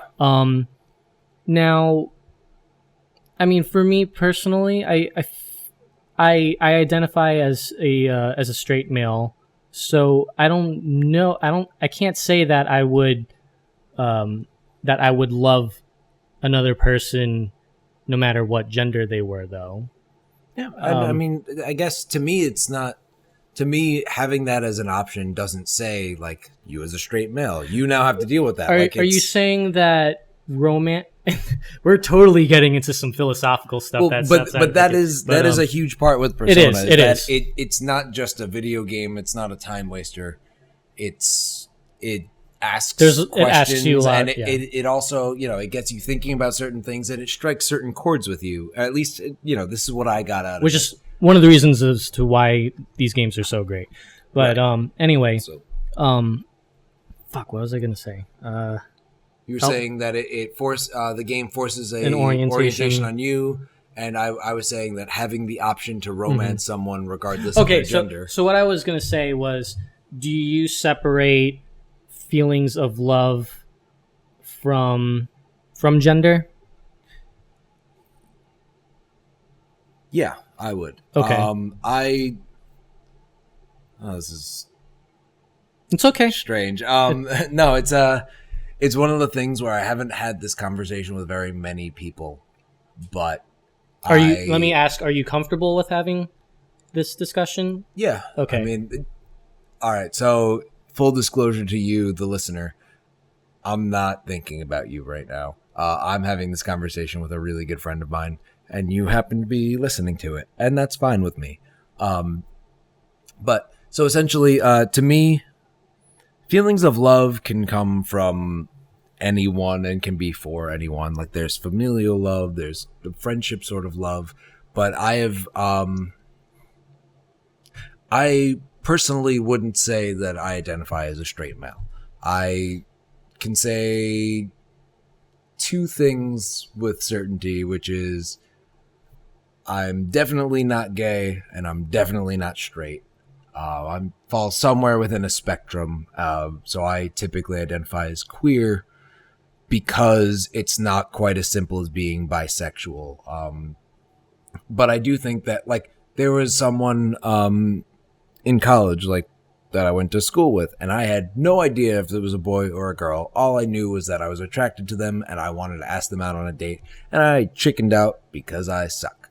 But I don't know. To me, it's, you can feel love for anyone and, sort of. But what kind of love is that, though? I don't know if there is a clear answer for it. Okay. I don't know if there is a difference between familiar, like, I don't know where the line gets drawn, and if romantic love is truly different from friendship love or like other kinds of love, or if it is just you love someone like a friend and you also want to have sex with them. Like, I don't know. I don't have enough experience with, I guess, humans, for lack of a better phrase, to say that, this is what it is, this is what it isn't. To me, it's a lot of question marks, and it's a lot of, experimenting. It's a lot of figuring things out. But I also don't think it's like there's an answer to figure out exactly. I think it's also, I guess, fluidity is sort of the name of the game for me. And it's, you can sort of, like, I don't think I'm the kind of person who would say, no, this is what I am, or this is, this is this, and there's no two ways about it. I may feel very strongly one way one day, and then another day I may feel very strongly You're fluid another way. about it. Yeah, and so that's why I sort of do the identifying as queer thing is because some days I bounce within the spectrum, it much more again, definitely not gay, definitely not straight, and that's about as pinned down as I want to be. But as far as, going back to the game itself, what I find fascinating is like having options. Theoretically, if everyone was able to play the game as themselves, a straight male would never know that there were gay options in the game. Unless it was, again, presented the same way that the female options are, which is at some point you get a question from someone who's like, hey, I love you, do you love me? And then you have to either blatantly turn them down or blatantly accept, which I like from a gaming perspective, because throughout the game, initially, I was worried that like flirtatiousness or, just certain conversations would lead to relationships, and I didn't want to be unfaithful. And there's, a whole other thing about flirtatiousness in my real life. But like, I didn't want to misconstrue the game itself. But they make it very clear. It's like, you are now presented with an option to enter a relationship. An intimate relationship. You are currently in a relationship with someone. Do you wish to proceed? And it's like, okay, cool. Now I know when I'm putting my foot in it and when I'm not. But so conceivably, having extra options doesn't do anything to someone who isn't going to use those options, but gives someone else the option to see themselves, to put themselves into that character a little bit more, or to just, if you really fucking like a character, you can romance that and like explore that avenue. Or, like conceivably, if you were going to play through a lot of times, like I would honestly, if I'm going to play through it 8 times, I would romance every single person at least once, because then you get to see the full development of those characters. And if they were to be the ones that romanced, how would that affect those characters? And that to me is fascinating. So I don't know where we're going with this. I do have to say that, okay, so I was in the friend zone with Naoto, and right.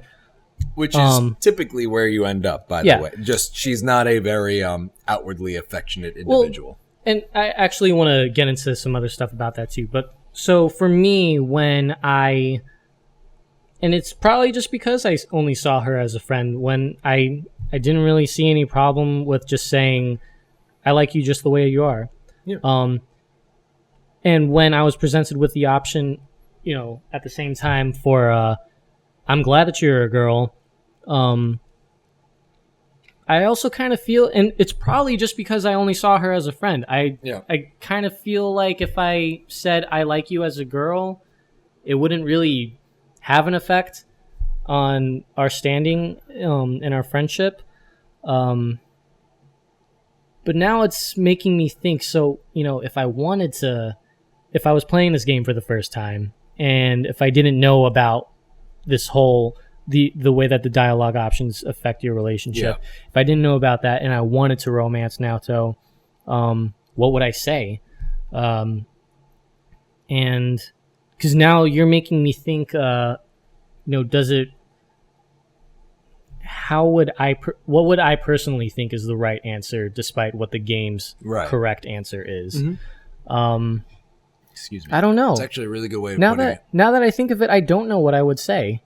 Because to me, it's always like, because I have some transgender friends, and to me, it's always a situation of, I want to support you in whatever you feel you should be. Mm-hmm. If, if this is someone who was born a woman and feels that they should be a man, I wouldn't say, I'm glad you're a woman, or you should totally be a dude. I would say, you should be whoever you feel you were meant to be. And that's like the way that I would do it, which is why I chose for Naoto. It was like, I like you just the way you are. Like, you should be making your own decisions. I'm happy with you as a girl. I'm happy with you as a guy. It doesn't matter. Like, be who you want to be, essentially. Mm-hmm. And that's something, but it is like, I guess once you add romance on top of that, that is, another layer that would then add complication to it. But I do find it frustrating that Atlas in giving a character who has this complexity to her, then made it so that romance can only be found if you pick the heteronormative version, as opposed to embracing that complexity. Like it, I guess it's inconsistent with, you know, how they're portraying Naoto, and then, you know, because it's very ambiguous with Naoto, and then the dialogue options that you are given are very black and white, depending on what kind of relationship you want to pursue with her. Right. And it is also like, nope, I lost that thought. Never mind. But no, it is like, it's try to get it back, because it might be important. It bothers me that the dialogue options are, it's weird because it's almost like they're not black and white, because they're shades on of the gray. surface they're not, the game treats them as black and white, but the wording creates them as shades of gray, because both could be seen as supportive, both could be seen as relationship wise. Oh, I remembered what it was now. Okay. I'm bringing it back. To me, the only people who would want to romance Naoto are people who don't care whether or not she's male or female at that point in the game, because it's ambiguous, and and then there are some points where, like, okay, you know she's actually female, but if you were attracted to her in the first place, like earlier in the game, then the moment you found that out, did you care whether or not she was male or female? And to me, like, I was attracted to her before I knew what her gender was. So it didn't really matter to me, and that's why I answered that way. And so to make it where essentially way Atlas hold on though, real quick. Yeah. Because I do remember that you had inklings that Naoto was female before you went into this game, because we did play Dancing All Night. Yeah, we played Dancing All Night, and it's much more clear in that game that she is female. But I will say that it didn't matter. It didn't. Right. It didn't matter. And I've been in, again, a similar enough situation in real life where I knew that the gender of the character didn't matter. What I liked was the character. And I want to make it very clear to you and to everybody that I'm not trying to push you into a straight direction. I hope it doesn't come off that way. No, not at all. But that is a good point, because I did have an inkling, and I said, okay, I think Naoto is a woman, based on the Dancing All Night segments that we'd played.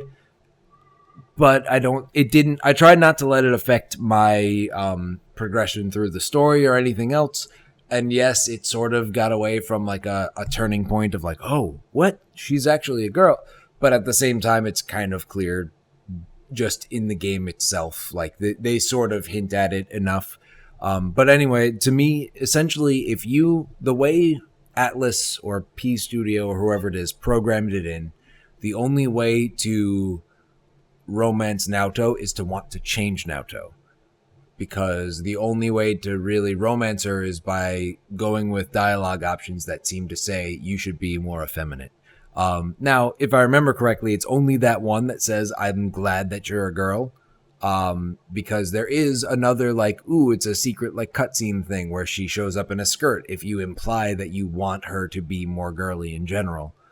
And I just, like, those sorts of things I don't like as much, because to me it sort of betrays the appeal of the character. Like, if you want someone girly, date Yukiko, date Rise. If you want those sorts of things, like, I have to make a counter to that too, though, because so Naoto wants to be a boy because she thinks that's the only way that she'll be accepted, right? And that's why that's at least what I got from my experience. That is the conclusion that she comes to towards the end, is that and this is something else that they've caught some flack for, which is that you don't have an actual transgendered character. You have a character who's coming off as transgendered, but who essentially decides on, oh no, I was confused. I actually am a woman. I only wanted to be a man because I wanted to be taken seriously. And they caught some flack for that. But I don't mind that. Like, again, it's not that this character has to be representative of all transgendered people. This character in particular has decided that she is in fact female, but not, super girly or any of the other things that sort of go with it. Like, she wears pants far more often than skirts and things like that. And especially in a Japanese school uniform type deal, like that is more significant than me saying I wear pants and not skirts. But,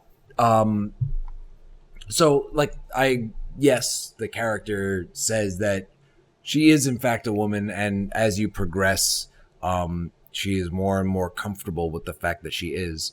To me, it actually says a lot more about the idea of trying to emulate your idols as opposed to being your own person.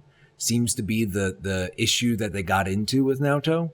And they happened to do it in the vein of a gender issue, which I think if the game was being made now, they would have either avoided the gender issue being combined with an identity issue of like trying to emulate your idols, or they would have doubled down on the gender issue aspect of it and gone into a actual transgendered character.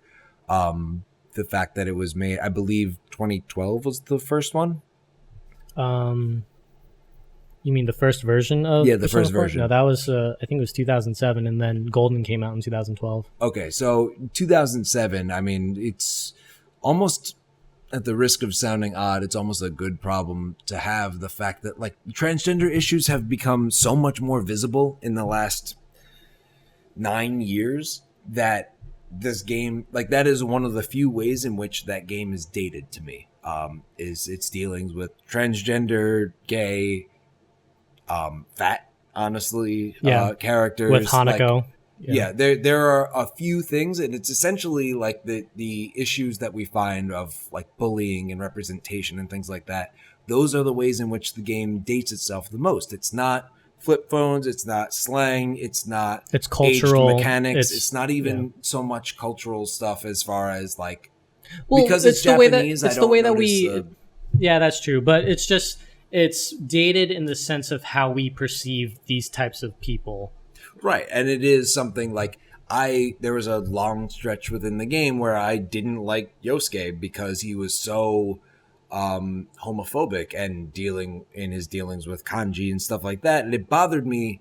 And it also like became one of the things where I started like to suspect, like, okay, is he someone who's in denial about his own sexuality because he would just bring things up out of the blue and stuff like that, whereas Kanji was very much okay with himself once he is confronted his shadow.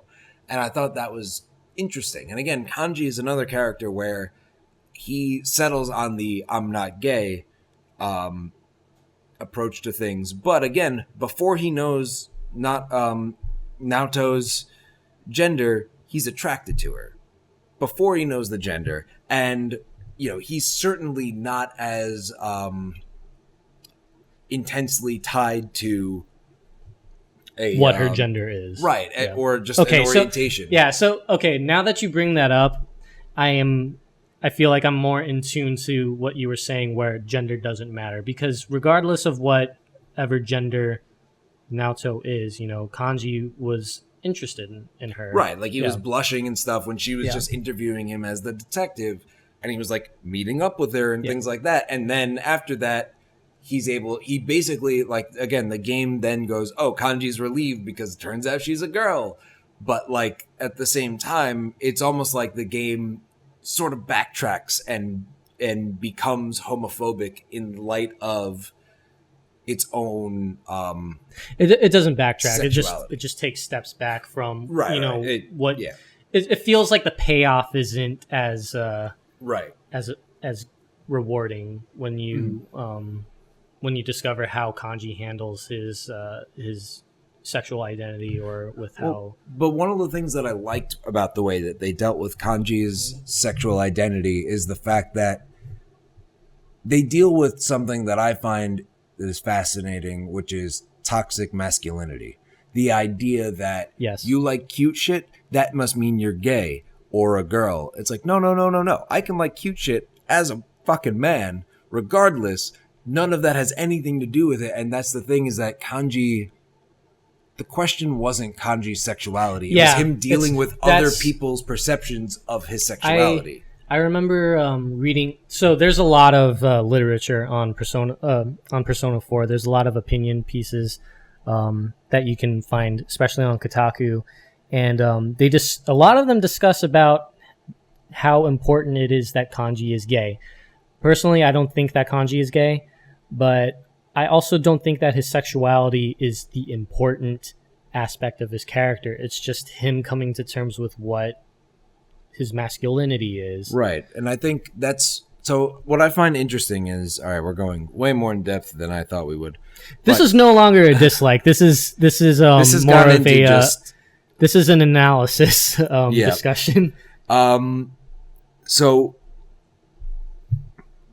what I found was that the last 3 party members you get introduced to, Kanji, Rise, and Naoto, were the 3 that I associated with the most and cared about the most.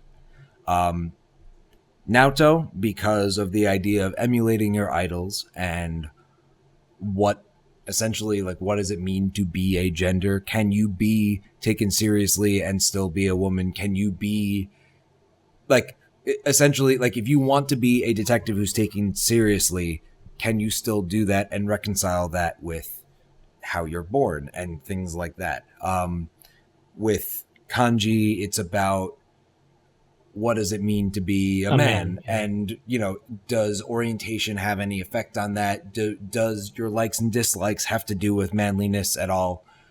And then Rise was almost like a bipolar experience because there were parts that I didn't like about that character. Just the fact that she was an idol, it didn't appeal to me. It didn't speak to me at all.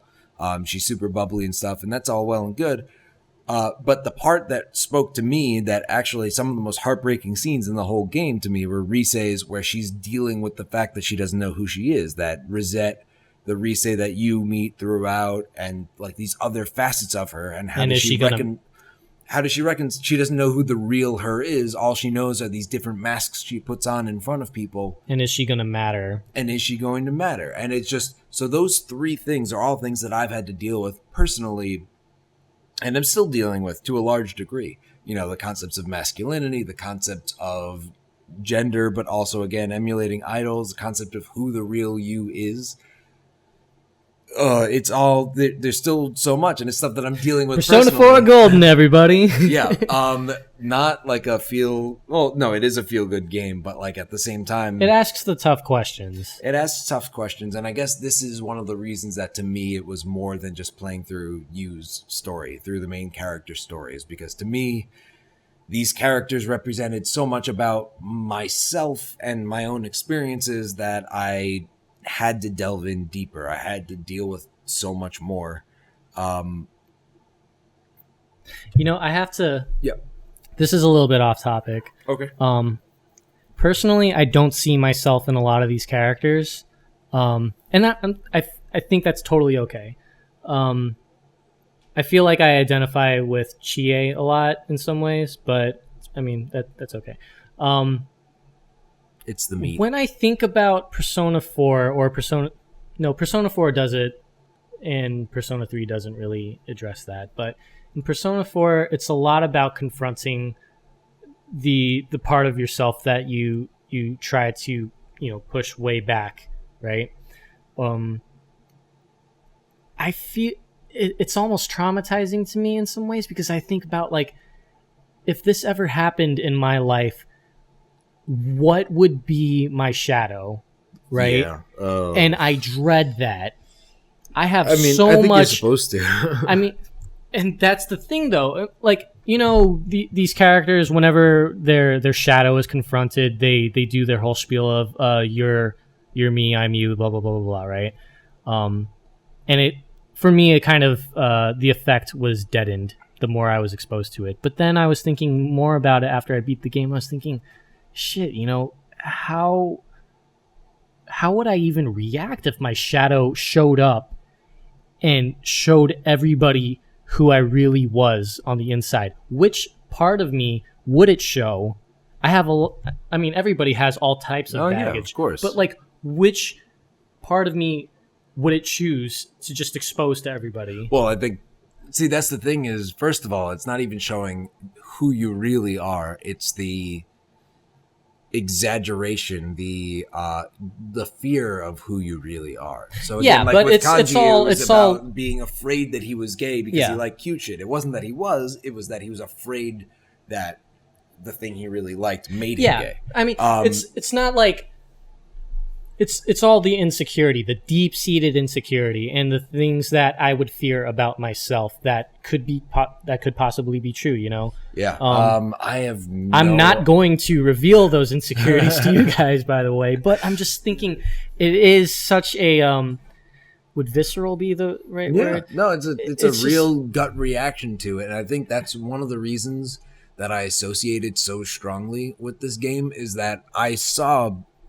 fractions of myself within these different characters. Like with Yosuke, I saw sort of the high school version of me where I said and did a lot of things that were way more hurtful than I intended them to be, which Yosuke does all the time. Like he makes fun of Kanji and Kanji gets genuinely pissed. And it's like, okay, you know, Yosuke's not trying to be an awful person.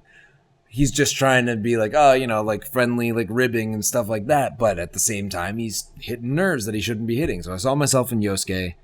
I see my current self in, or I saw, you know, myself from not that long ago in Kanji. I see my current self in Naoto and in Rise. And it's just a very interesting sort of experience where you're forced to think about yourself in that way. And like, I have no idea what my shadow would be, but there is a part of me that likes to think I'm self-aware enough that I would recognize pretty quickly, like, oh no, yeah, listen, you're not me, but like you're representing a part of me. Just tone it down, and then we'll be fine. Like, and then it's chill. just like, so we don't have to fight, so we're cool, yeah. And then let's it's hug it out, and then it's just, it'll be well, fine. this is kind of awkward. I kind of had this plan to go aggro and get roided out. yeah. But you know, it's funny. So I don't know if you guys have gotten this already, but I am totally obsessed with this game, and I plan on having a Persona 4 themed birthday party. And there was a joke going around about, you know, how do we realize this theme? And our friend Phil and we were talking about what we would do. You know, is it just going to be a simple costume party? Is it going to be Velvet Room themed? Is it going to be Midnight Channel themed? And then I was thinking, and then Phil said, "I'm just going to get yellow contact lenses." And I was thinking, we should just be the shadow versions of ourselves. And then Phil said, okay, so we're just going to go around talking to each other, saying exactly how we feel with no filter. And then I laughed at that because it is funny to think about. But then I was like, fuck, what would my shadow say? I will say, I have very little filter. If I'm in a vaguely negative mood, I have very little filter. So I would probably just be really mean. But I mean, I also kind of feel like your shadow would just be something that I absolutely don't know about you. You know, it's certainly possible. I mean, shit, probably 3 days ago, half the stuff I said on here would have been part of it. Yeah, but you know, that's a thing. This is people. I just want you to realize that this is what makes this game so goddamn special. All right. We are having a discussion about ourselves, and that was inspired by this game. And oh yeah, it's scary. It's scary, and it feels like I'm being kicked in the balls really, really hard every time I think about it. But you know, that's a powerful thing. This game is doing something right by inspiring those emotions in you. This is a game that I genuinely have very little problem recommending to people because it is a game that is very much a warped mirror. You will get out of it what you would like to get out of it, but you will almost certainly see yourself reflected at some point. And whether you embrace that and dive in deep, or if you say, oh, that was weird, let me just, you know, keep playing this video game about these Japanese kids, whatever, that is on you. But I would have a hard time believing that someone just never saw themselves reflected in at least one of these characters. I find that it's And maybe just because I was reflected in so many of them, and it's my own, insecurities, my own intense self-reflection at this point, that I was able to do that. But I do think it pulls that out of you, that it prompts that, just the very nature of what the shadows are. And it's one of the things, like, it does something for you. It does something to you to some degree. It gets you thinking about things that you may not have been thinking about before. And I think that's invaluable with this game in particular. Wow. I couldn't have put it better. Yeah, even though Greg says he doesn't believe that anybody could not identify, I mean, I still feel like I didn't really see myself in the characters. But it still got you thinking about it. Yes, so exactly. I guess, all right, that's fair. In a way, I like your warped mirror analogy, because the game, as I'm playing the game, and I'm just enjoying the adventure, right? But then after that, when after I beat it and I digest it and I get to think about it, it was as if the game is putting up a mirror and saying, "Here you go. What could you tell? What could you tell us, or what could you tell yourself about yourself?" If that makes any sense. Oh, yeah, and that's true. It's even if you don't see yourself reflected in any of in particular, like those characters, you may not say, "Okay, I'm clearly a Chie," or "I'm clearly Yukiko," or something like that. I think it's just that the game puts you in the mindset where you then are reflecting on yourself. So the game itself may act as the mirror, not the characters in particular or anything like that. Again, it asks you, or it prompts you to ask yourself these questions. So. Yeah, I would agree with that. So to cap this off, because we're gonna get into the final segment, but I just want to say, and I told you this when you were finishing up your playthrough. There's a moment when it's after you've saved Marie. Spoiler alert, sorry. All right, hold on. This one has been entire spoilers. Okay. Yeah, we should just put that in a thumbnail. There's the moment after you save Marie, you get back from the ski trip, you go to school, you're walking to school by yourself, and then all of your three initial friends, so it's Chie, Yosuke, and Yukiko. And it is disappointing that you don't get to see Rise and Naoto and Kanji join up in this moment, but it's a very heartfelt moment despite it all. Yeah, definitely.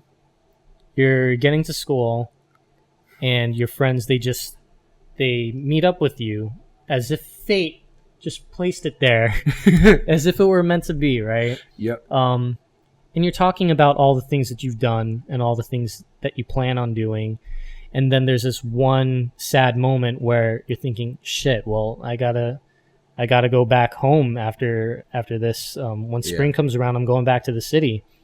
And your friends, they look down at their feet, or at least that's how I remember it being, and they just have this sad, cathartic moment, right?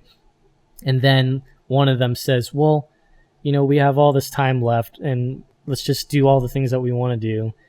And then just like, "Yeah, okay, let's do it." Yosuke and Chie run off. It was especially special for me because Yukiko and you run off together to follow them. So you guys are happy, even though you have this realization that it's going to end, right? Yeah. See, that's another reason why I'm like, oh, you're meant to be with Yukiko, because sometimes they do just the four, and like Chie and Yosuke are obviously supposed to be together because they're perfect together. But it's like you were left with Yukiko. But anyway, so you guys go, you put your sad feelings aside, and you just look forward to the time that you guys have left, and you run to the entrance of the school. The camera just pans out so nicely, and there isn't any like pomp or frills to it. It's just a simple zoom out of the scene, and you see the school, and you see you and your friends just running to the school, and then Nevermore, which is the end theme song, and it also plays during the title sequence. Not the title sequence, the title screen. Right.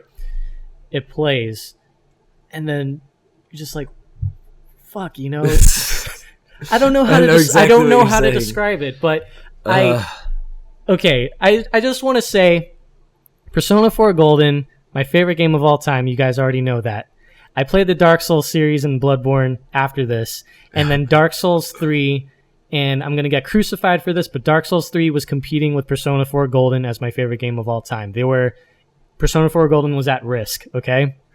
I played Persona 4 Golden again, and I was just going through the motions. I was like, yeah, this is fun. I've already done this before, though, so whatever. And then that moment happens when you and your friends are thinking about what you're going to do with the rest of your time in Inaba, and you run off to school, camera zooms out, fucking Nevermore plays, and I swear to God, a part of me died inside. I have never, ever had a strong emotional reaction to a video game ever in my life. I've played Journey. I am a soulless crevice for not having any reactions to Journey. Mass Effect I really liked, and a lot of people got really attached to those characters. I could not. It's awesome. That's all I'm going to say. I will say it. One of my favorite moments that, like, for me was another really great moment. I love that. But, there's this other thing, too, when they do this montage of all the things that you've done, right? Yeah. And then they show a picture of you guys. They show the group photo of you guys at the top of the hill. And then the game ends. If you get the golden ending, there's another picture of you when you guys are a few months older because it matters. Yep. And it just shows everybody is happy. Everybody is in this place where they want to be. You know, they still have their emotional baggage and all the shitty problems that they have to deal with, but they're happy. Right? Oh, so God. Fuck. I hope that you guys play this game because, you know, if you haven't and you're just listening to this for God knows what reason and you don't feel anything, fuck. All right, well. I think that's how we got to end it. That's how we got to end this segment. I think that was good. It's a good memory. This game is just full of good memories. It is. I love it. I'm squirming right now. You can't see it, but he is. I promise. All right, guys. That was 45 fucking minutes of just. But you know what? It was good. It was good. It was. I was just say, the really, last 15 of them were just us gushing. Yeah, I mean the first two segments we are literally just gushing, and then we get more critical in this segment, which is important. It's important to address things for something that you love, no matter how much you love it. You need to be critical towards it. Definitely. But yeah, you know, this game is just so wonderful, guys. Please, if you've never played this before, I hope you're not listening to this if you've never played this before. Wait, let's save this part for like the end of the next one where we're not as spoilery because God damn it, you can't get to that part and not have played the game because you can't. You're the worst if you've done that. Sup, people? We're fucking. Oh God. Hey everybody, welcome back to our long Persona 4 Golden discussion. You know, I said in the last episode with Rohit Krasta when we were discussing Legend of Zelda that we would figure out a way to keep this under 2 hours. I don't even know if we've gone over that for this one. Oh, we definitely have because we've done at least 2 that are 45 minutes. Fuck. Or, I guess, maybe not over 2 hours. Who knows? If this one's short, we might not hit 2 hours. But you know what? Personally, when I listen to podcasts, I like listening to a long discussion so I don't have to switch videos and stuff. Yeah, I do prefer that. I also like listening to the super deep dive conversations. So if you guys are into this, let us know. And if you guys want us to keep it, you know, more focused and try to slim down the time, let us know that too.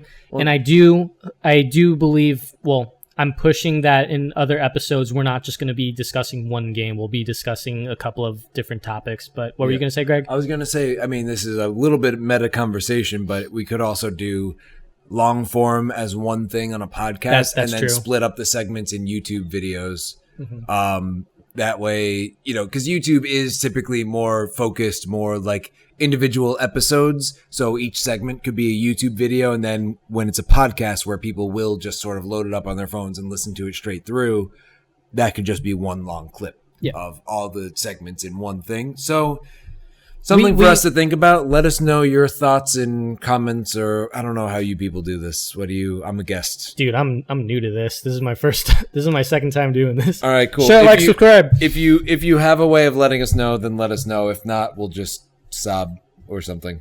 we'll just keep doing what we're doing. We'll Volvo. Okay, anyway, 2 minutes in. All right, so in this... Ooh. Ooh, yeah. Ooh, we're fucking.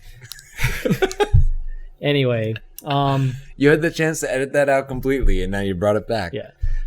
Okay, so Persona 5. We're both very excited for this. We're peeing our pants right now for it. Yep. Too bad we have to wait till February 14th, or not really too bad. So Jen actually pre-ordered Persona 5 for me, so that's my Valentine's Day gift. She paid it all off. Nice. And yeah, so woo! So, did you know Jen is your fiancée? Yes. Did you know that you are her fiance? Yes. Okay, cool. I also knew that Yukiko is my girlfriend, so... Yeah, okay, good. Then you're Catch up to date. 22. No, still not that. All right. We'll get you there one day. Okay. Persona 5. Yes. I'm really excited about this. Me too. I would really love if they give us an option to play as a female protagonist. I don't think they're going to do it just because of budget concerns. Maybe once they get that Square Enix money, they could start doing stuff like that. But Or maybe they'll just start disappointing us. Whoa, shots fired. Pew, pew, pew, pew. let us know if you hate us. Like, share, subscribe. Let us know if you hate us. But I mean, I can understand why they wouldn't put a female character in there. I do have to say though that I was really disappointed that in Persona Q, the female protagonist from 3 is not available as an option. That's a bummer. Especially since there aren't really, well, there are anime cutscenes, but they're fuck it. But yeah, I'm really excited about Persona 5. I have only watched 2 trailers for it, and then after that, I think the last trailer that I watched was when they announced the release date for it. And then after that, I just went radio silent. There's been a handful of events when Atlas would release more gameplay footage or more information on it. I know about the other 3 female characters that they introduced into the game. I only know about them from the box art. Yeah. The box art looks awesome. The regular box art looks great. If you pre-order either the PS3 or PS4 versions, you get a steelbook. It doesn't look as good. It looks good, but I really, really, really like the normal box art. Also, one of the girls in this game just looks like the squid thing Oh yeah, from Splatoon. I think she's absolutely looks like that. I think she looks like, well, not that she looks like, she's the support character. She has the glasses and the headphones. Yeah. She definitely looks like a squidling. Squidling. There we go. I think that's what they're called. Yeah. That's exactly what she looks like, which is phenomenal. Like, cool. But it was just funny because I looked at that and I was like, oh, I wonder if that's an intentional homage. But honestly, I don't think it could be anything other than that because it's just design. It's too obvious to be accidental, I think. There's the blonde female character, Anne. The one with the pigtails? Yeah, total cutie, by the way. Well, for me at least. For some reason, she makes me... I feel like she looks a lot like Blake Lively, for some reason. Oh. Can you see it at all? I mean, if you're saying blonde white girls all look the same. No. But for some reason, I feel like she's Blake Lively. I'm not saying that she's inspired by Blake Lively, but I just see it. I don't. Kind of like how I see Marco looking a little bit like Michael Fassbender for some reason. Yeah, but, I back you up on that out of sheer absurdity. But no, I don't see her the resemblance. as Blake Lively. No, I don't. I see her more as a baby doll from Sucker Punch, but that's because that's true. In Sucker Punch, Emily Browning, she actually had a schoolgirl outfit. Like it just the parallels are much closer, I would say. Mm-hmm. It's also just I have trouble seeing like anime faces don't translate to real world faces to me. So it's like why Blake Lively over any other blonde woman? I wouldn't think she seems fun. I think that Blake Lively is fun. I mean, I've never met her, but I'm sure that she's a lovely, fun-loving woman. I'll take your word for it. With her child, with Ryan Reynolds, who's a beautiful man, by the way. That is true. But yeah. So there's Anne. There's the character that's her name is Sakura, She has, I think it's a cropped haircut, and her her armor is knight's armor, and she uses her fists when she fights. That's pretty rad. I didn't know that. She makes me think of a combination between Yukiko and Mitsuru, which is something that I'm totally down with. So Yukiko is very academic. Mitsuru is the same way, but she's also very commanding. She has a very commanding presence. And with the Sakura character, I think it's pretty cool how she... I mean, that's how I see her. I don't speak Japanese, and I mean, I've only watched that one trailer with her in it, but I'm interested in her. I think I'm going to romance her based on the very little that I know. I'm just going to wait and see what happens in this game. Yeah. I'm really excited, and I've just it's a little at the beginning it was very difficult for me to not watch any trailers just because I want to go in completely surprised. I want to make a note that, spoiler alert, before I played Persona 4, I knew about Naoto being a girl.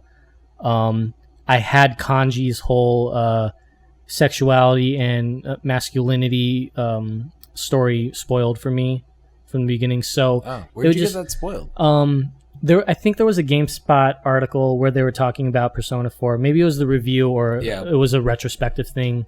But yeah, Kanji's whole conflict was spoiled for me, so I was pretty bummed by that. Yeah. So it'd just be really nice to go and see Persona 5 as blind as possible. But the thing is, I needed to sate my curiosity by watching these trailers, because Persona 5 has been in development for a while, or no, I don't even know if that's fair to say, but it's been long waited. Yeah, and definitely that. Watching the trailers was just a way for me to, it's a confirmation that it is coming, that it's going to arrive at some point. Can I deviate for a moment from this? So I'm just curious as far as from a design perspective. So one of the things that I've noticed, so Persona 4, black and yellow was pretty much the color scheme. Persona 3, noticing black and blue and white.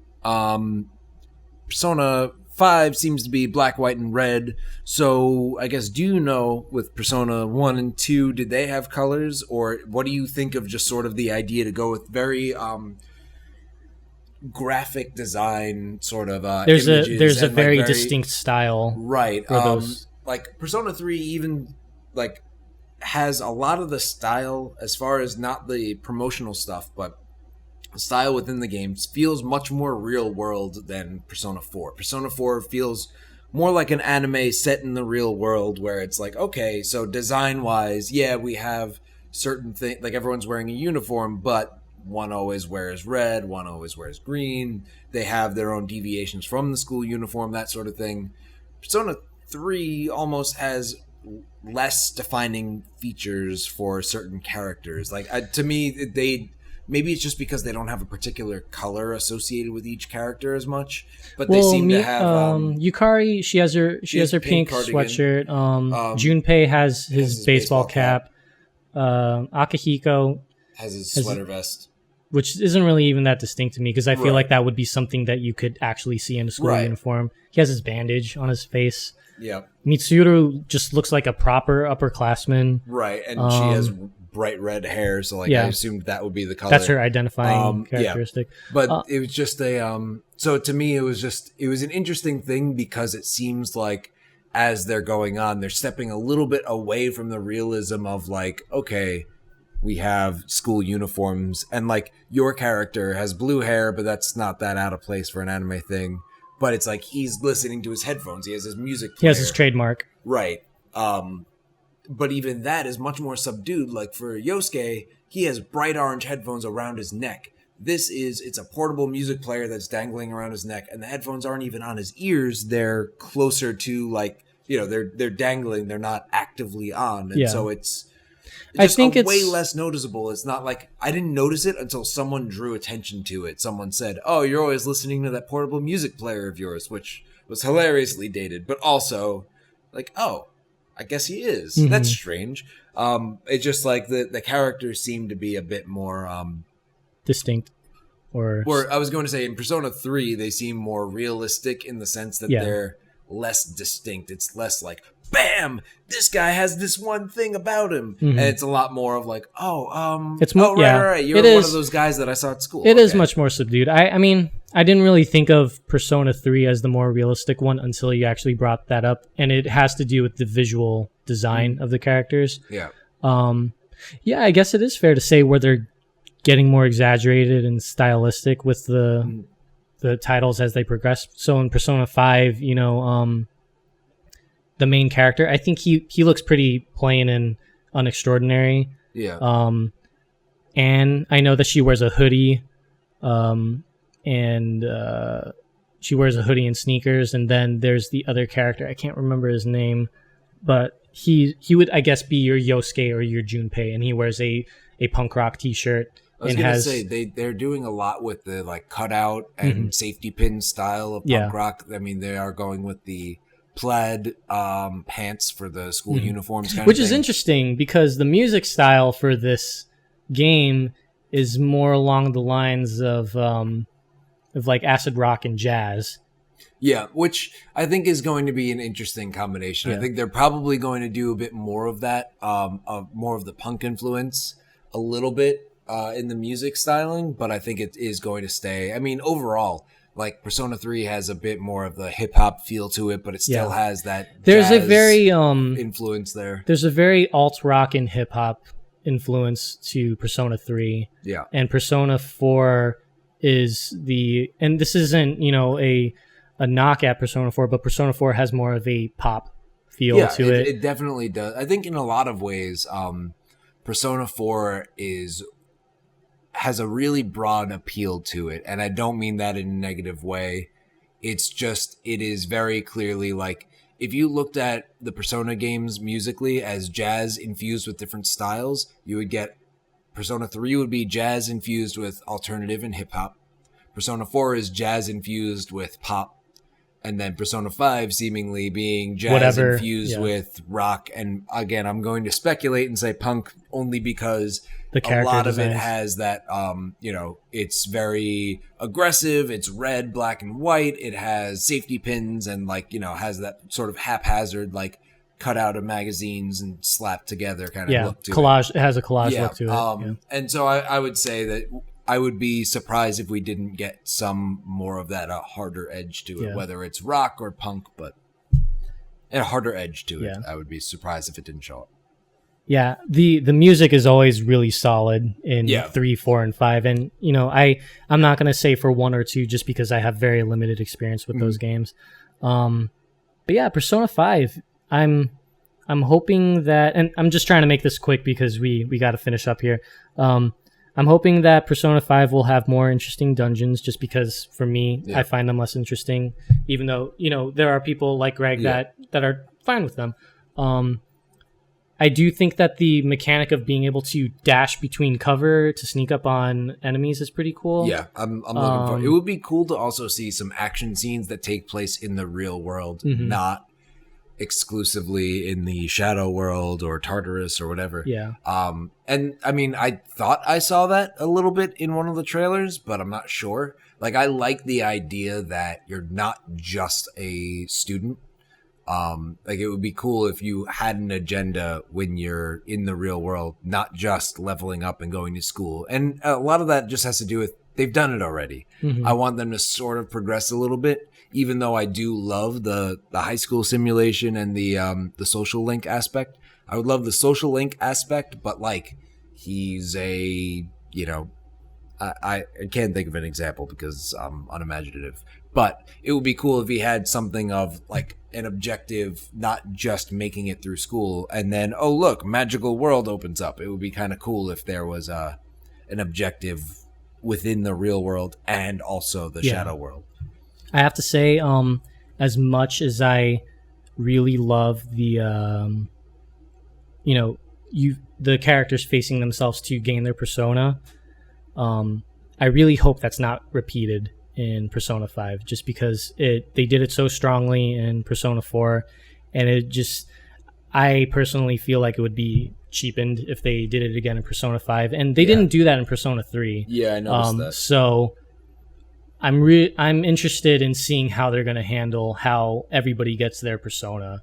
Well, I mean, in 3, at least for the characters I've been introduced to they've already so far, they've they already just, awakened to that power. they already have it, and then Junpei is the only one who gets it after you so far, and he gets it off camera. Like, it's not... I kind of like that, and I like that they did this in Persona 4. But yeah, I don't want them to just go delve back into it and be like, okay, now let's rehash this formula. Like, I do want it to be an evolution and a different... I like the idea that they are different entries and it's different ways of dealing with similar themes and similar looks and things like that, and not, oh, okay, so now we're going to go through everyone deal with their shadow. Mm-hmm. Oh, look, now you've awakened your persona. Oh, look, now you have the power to do what like something new. Yeah. I definitely agree with you there. Too bad we have to wait. And Japan gets to enjoy it in a couple of weeks. Really? Yeah, September 15th. God damn it. All right, guys. Persona 4, Persona 5, and Persona 3. I mean, when Greg beats Persona 3, we'll definitely do this again. We're so excited for Persona 5. I know I concluded the last segment this way, but Persona 4 is such a special game, and I know that I'm heavily biased and I am a crazy lobbyist for this game, but you know, it changed my life. I don't really know. It sounds cheesy, but you know, and there will probably be a discussion where we get in with our other friends that have played the game, or has this game had a huge impact on you as a person and not just as a gamer? Maybe we'll get into that stuff.